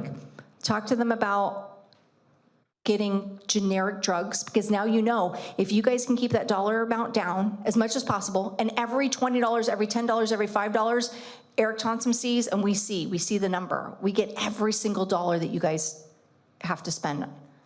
So if you can get that down, that allows us to renew this next year at a lower premium and will help us a lot. The second thing I want to talk about as we go into the holidays, you all have access to EAP, which is mental health guidance professionals, counselors, no cost to you. No cost not just to you, but no cost to your family that lives with you who aren't on the plans. So if you're struggling or you have something that you just need to get through, there's 8 visits that are included for a certain issue. I shouldn't say this on TV, but if you need some more, make it a different issue. Then you reset. But it's important for you guys to know that that's available to you, because some health plans don't even have it. And then 2, when they do have it, it's almost impossible for you guys to get there and use it. And sometimes we need it, and sometimes a family member needs it. So even if it's not something you think somebody needs, make sure everybody in your household knows that they can call and get at 1-800-395-1616, and I say that on here because then when you see it on YouTube, you can go back and you can hear 1-800-395-1616. Call it when you need it. It's there, 24/7, right? 24/7. Love Your Heart Walk is coming up. If you register by December 31st, it's cheaper, and then it kind of goes up. So make sure everybody registers who wants to come do it. Support TEA, support teachers, support your heart. And it's on Valentine's Day. So come join us out there for that. And kudos to 656 employees who participated in the Wellness Challenge. They were all put into a drawing, and 20 people received $150 prizes. But that means 656 of you all did exactly what I just asked you to do. You did the challenge and you took care of yourself. And we're trying to reward you with things to do that. So please continue to do that. Over the holiday, take care of yourselves. And that is the healthcare update. And I'm telling all of you guys because I'm holding you responsible to make sure that you tell some people about those things if you can. Then, 10.01, board information. Mrs. Windsor. Thank you, Ms. Shears. I was able to go to Ward Traditional Academy's Blue Ribbon celebration. The dance party at the end was a good reminder of what middle school is like. But the kids had a lot of fun. And I do appreciate the time the board is investing in the policy review. We spent, 2 hours? Was it 2 hours this afternoon? Going over policies in order to save money on our policy, what's it called? Bridge, thank you. And what I really appreciate about it is usually there's board members who read policies, but usually not all of the policies, and certainly not an entire board who reads every policy. So we get to have that unique experience together, and it will make us better and more informed. So thank you for that, and that's all for me. Mr. Miller? Mr. Lemon? Thank you, Madam President. Thanks for everybody being here, listening to us kind of talk and just stream of conscious. I attended the pancake breakfast that Ty put together with the Kiwanis. It was a great event, as always, and I hope it raised some money. But it's fun to actually go see people that are caring about kids and caring about our school district. And so that's always helpful. So thank you, Madam President. Mr. Thierry. Thank you, Madam President. Yeah, I'll second the pancake breakfast. That's something my family does every year. My wife is a huge family, and there's usually anywhere from 10 to 30 of us at that thing every year. So we're definitely happy to. I'm serious. So it's definitely cool to see that. My daughter became a cheerleader at McCamey, and I didn't know when that happened that meant she expected me to go to every middle school basketball game.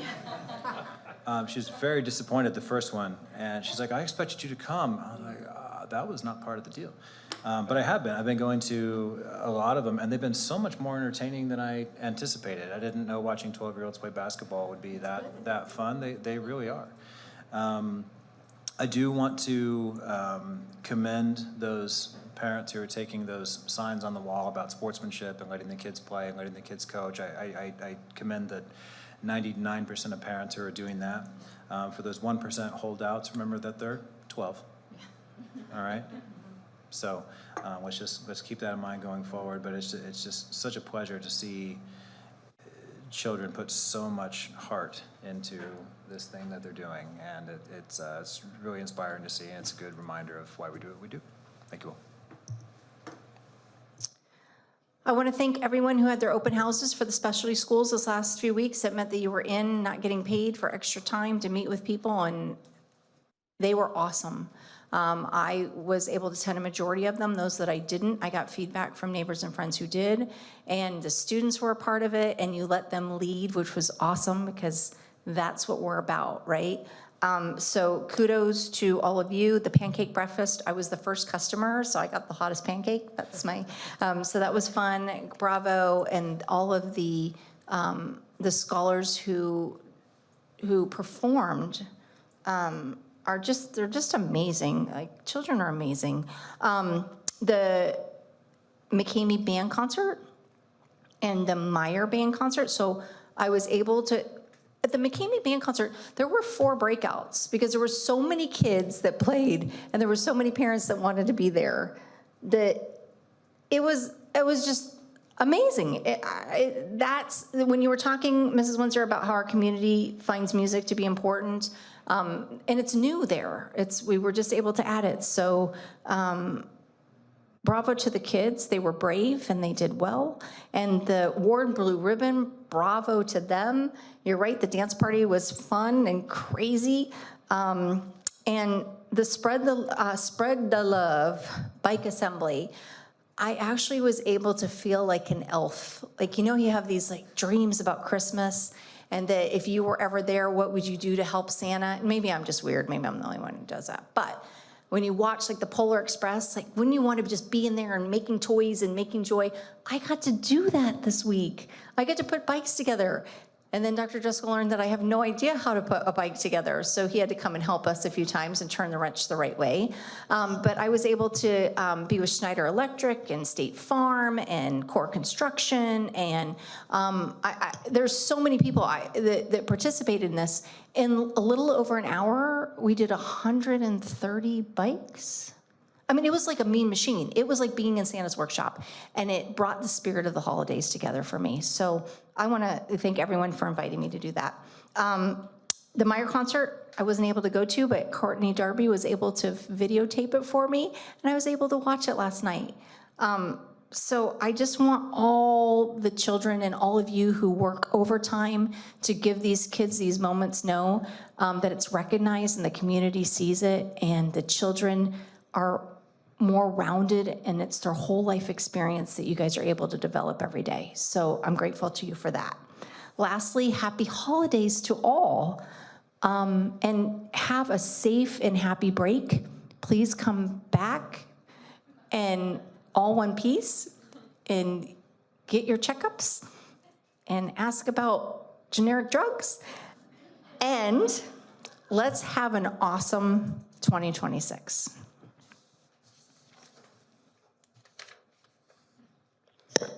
(11.01) Announcements and upcoming events. Winter break will begin December 22nd, 2025. School will resume on Tuesday, January 6th, 2026.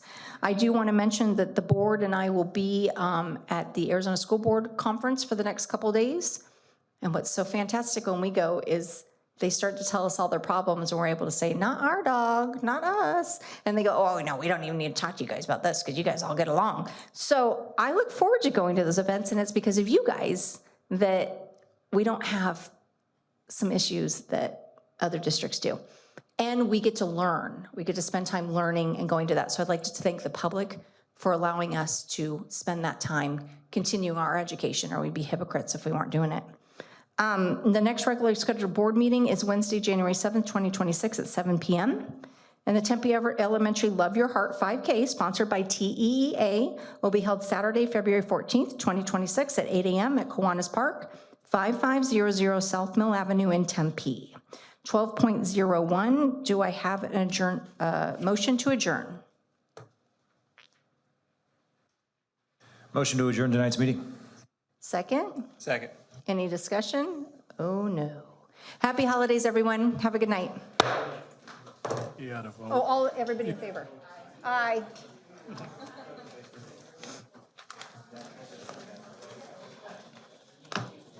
All right.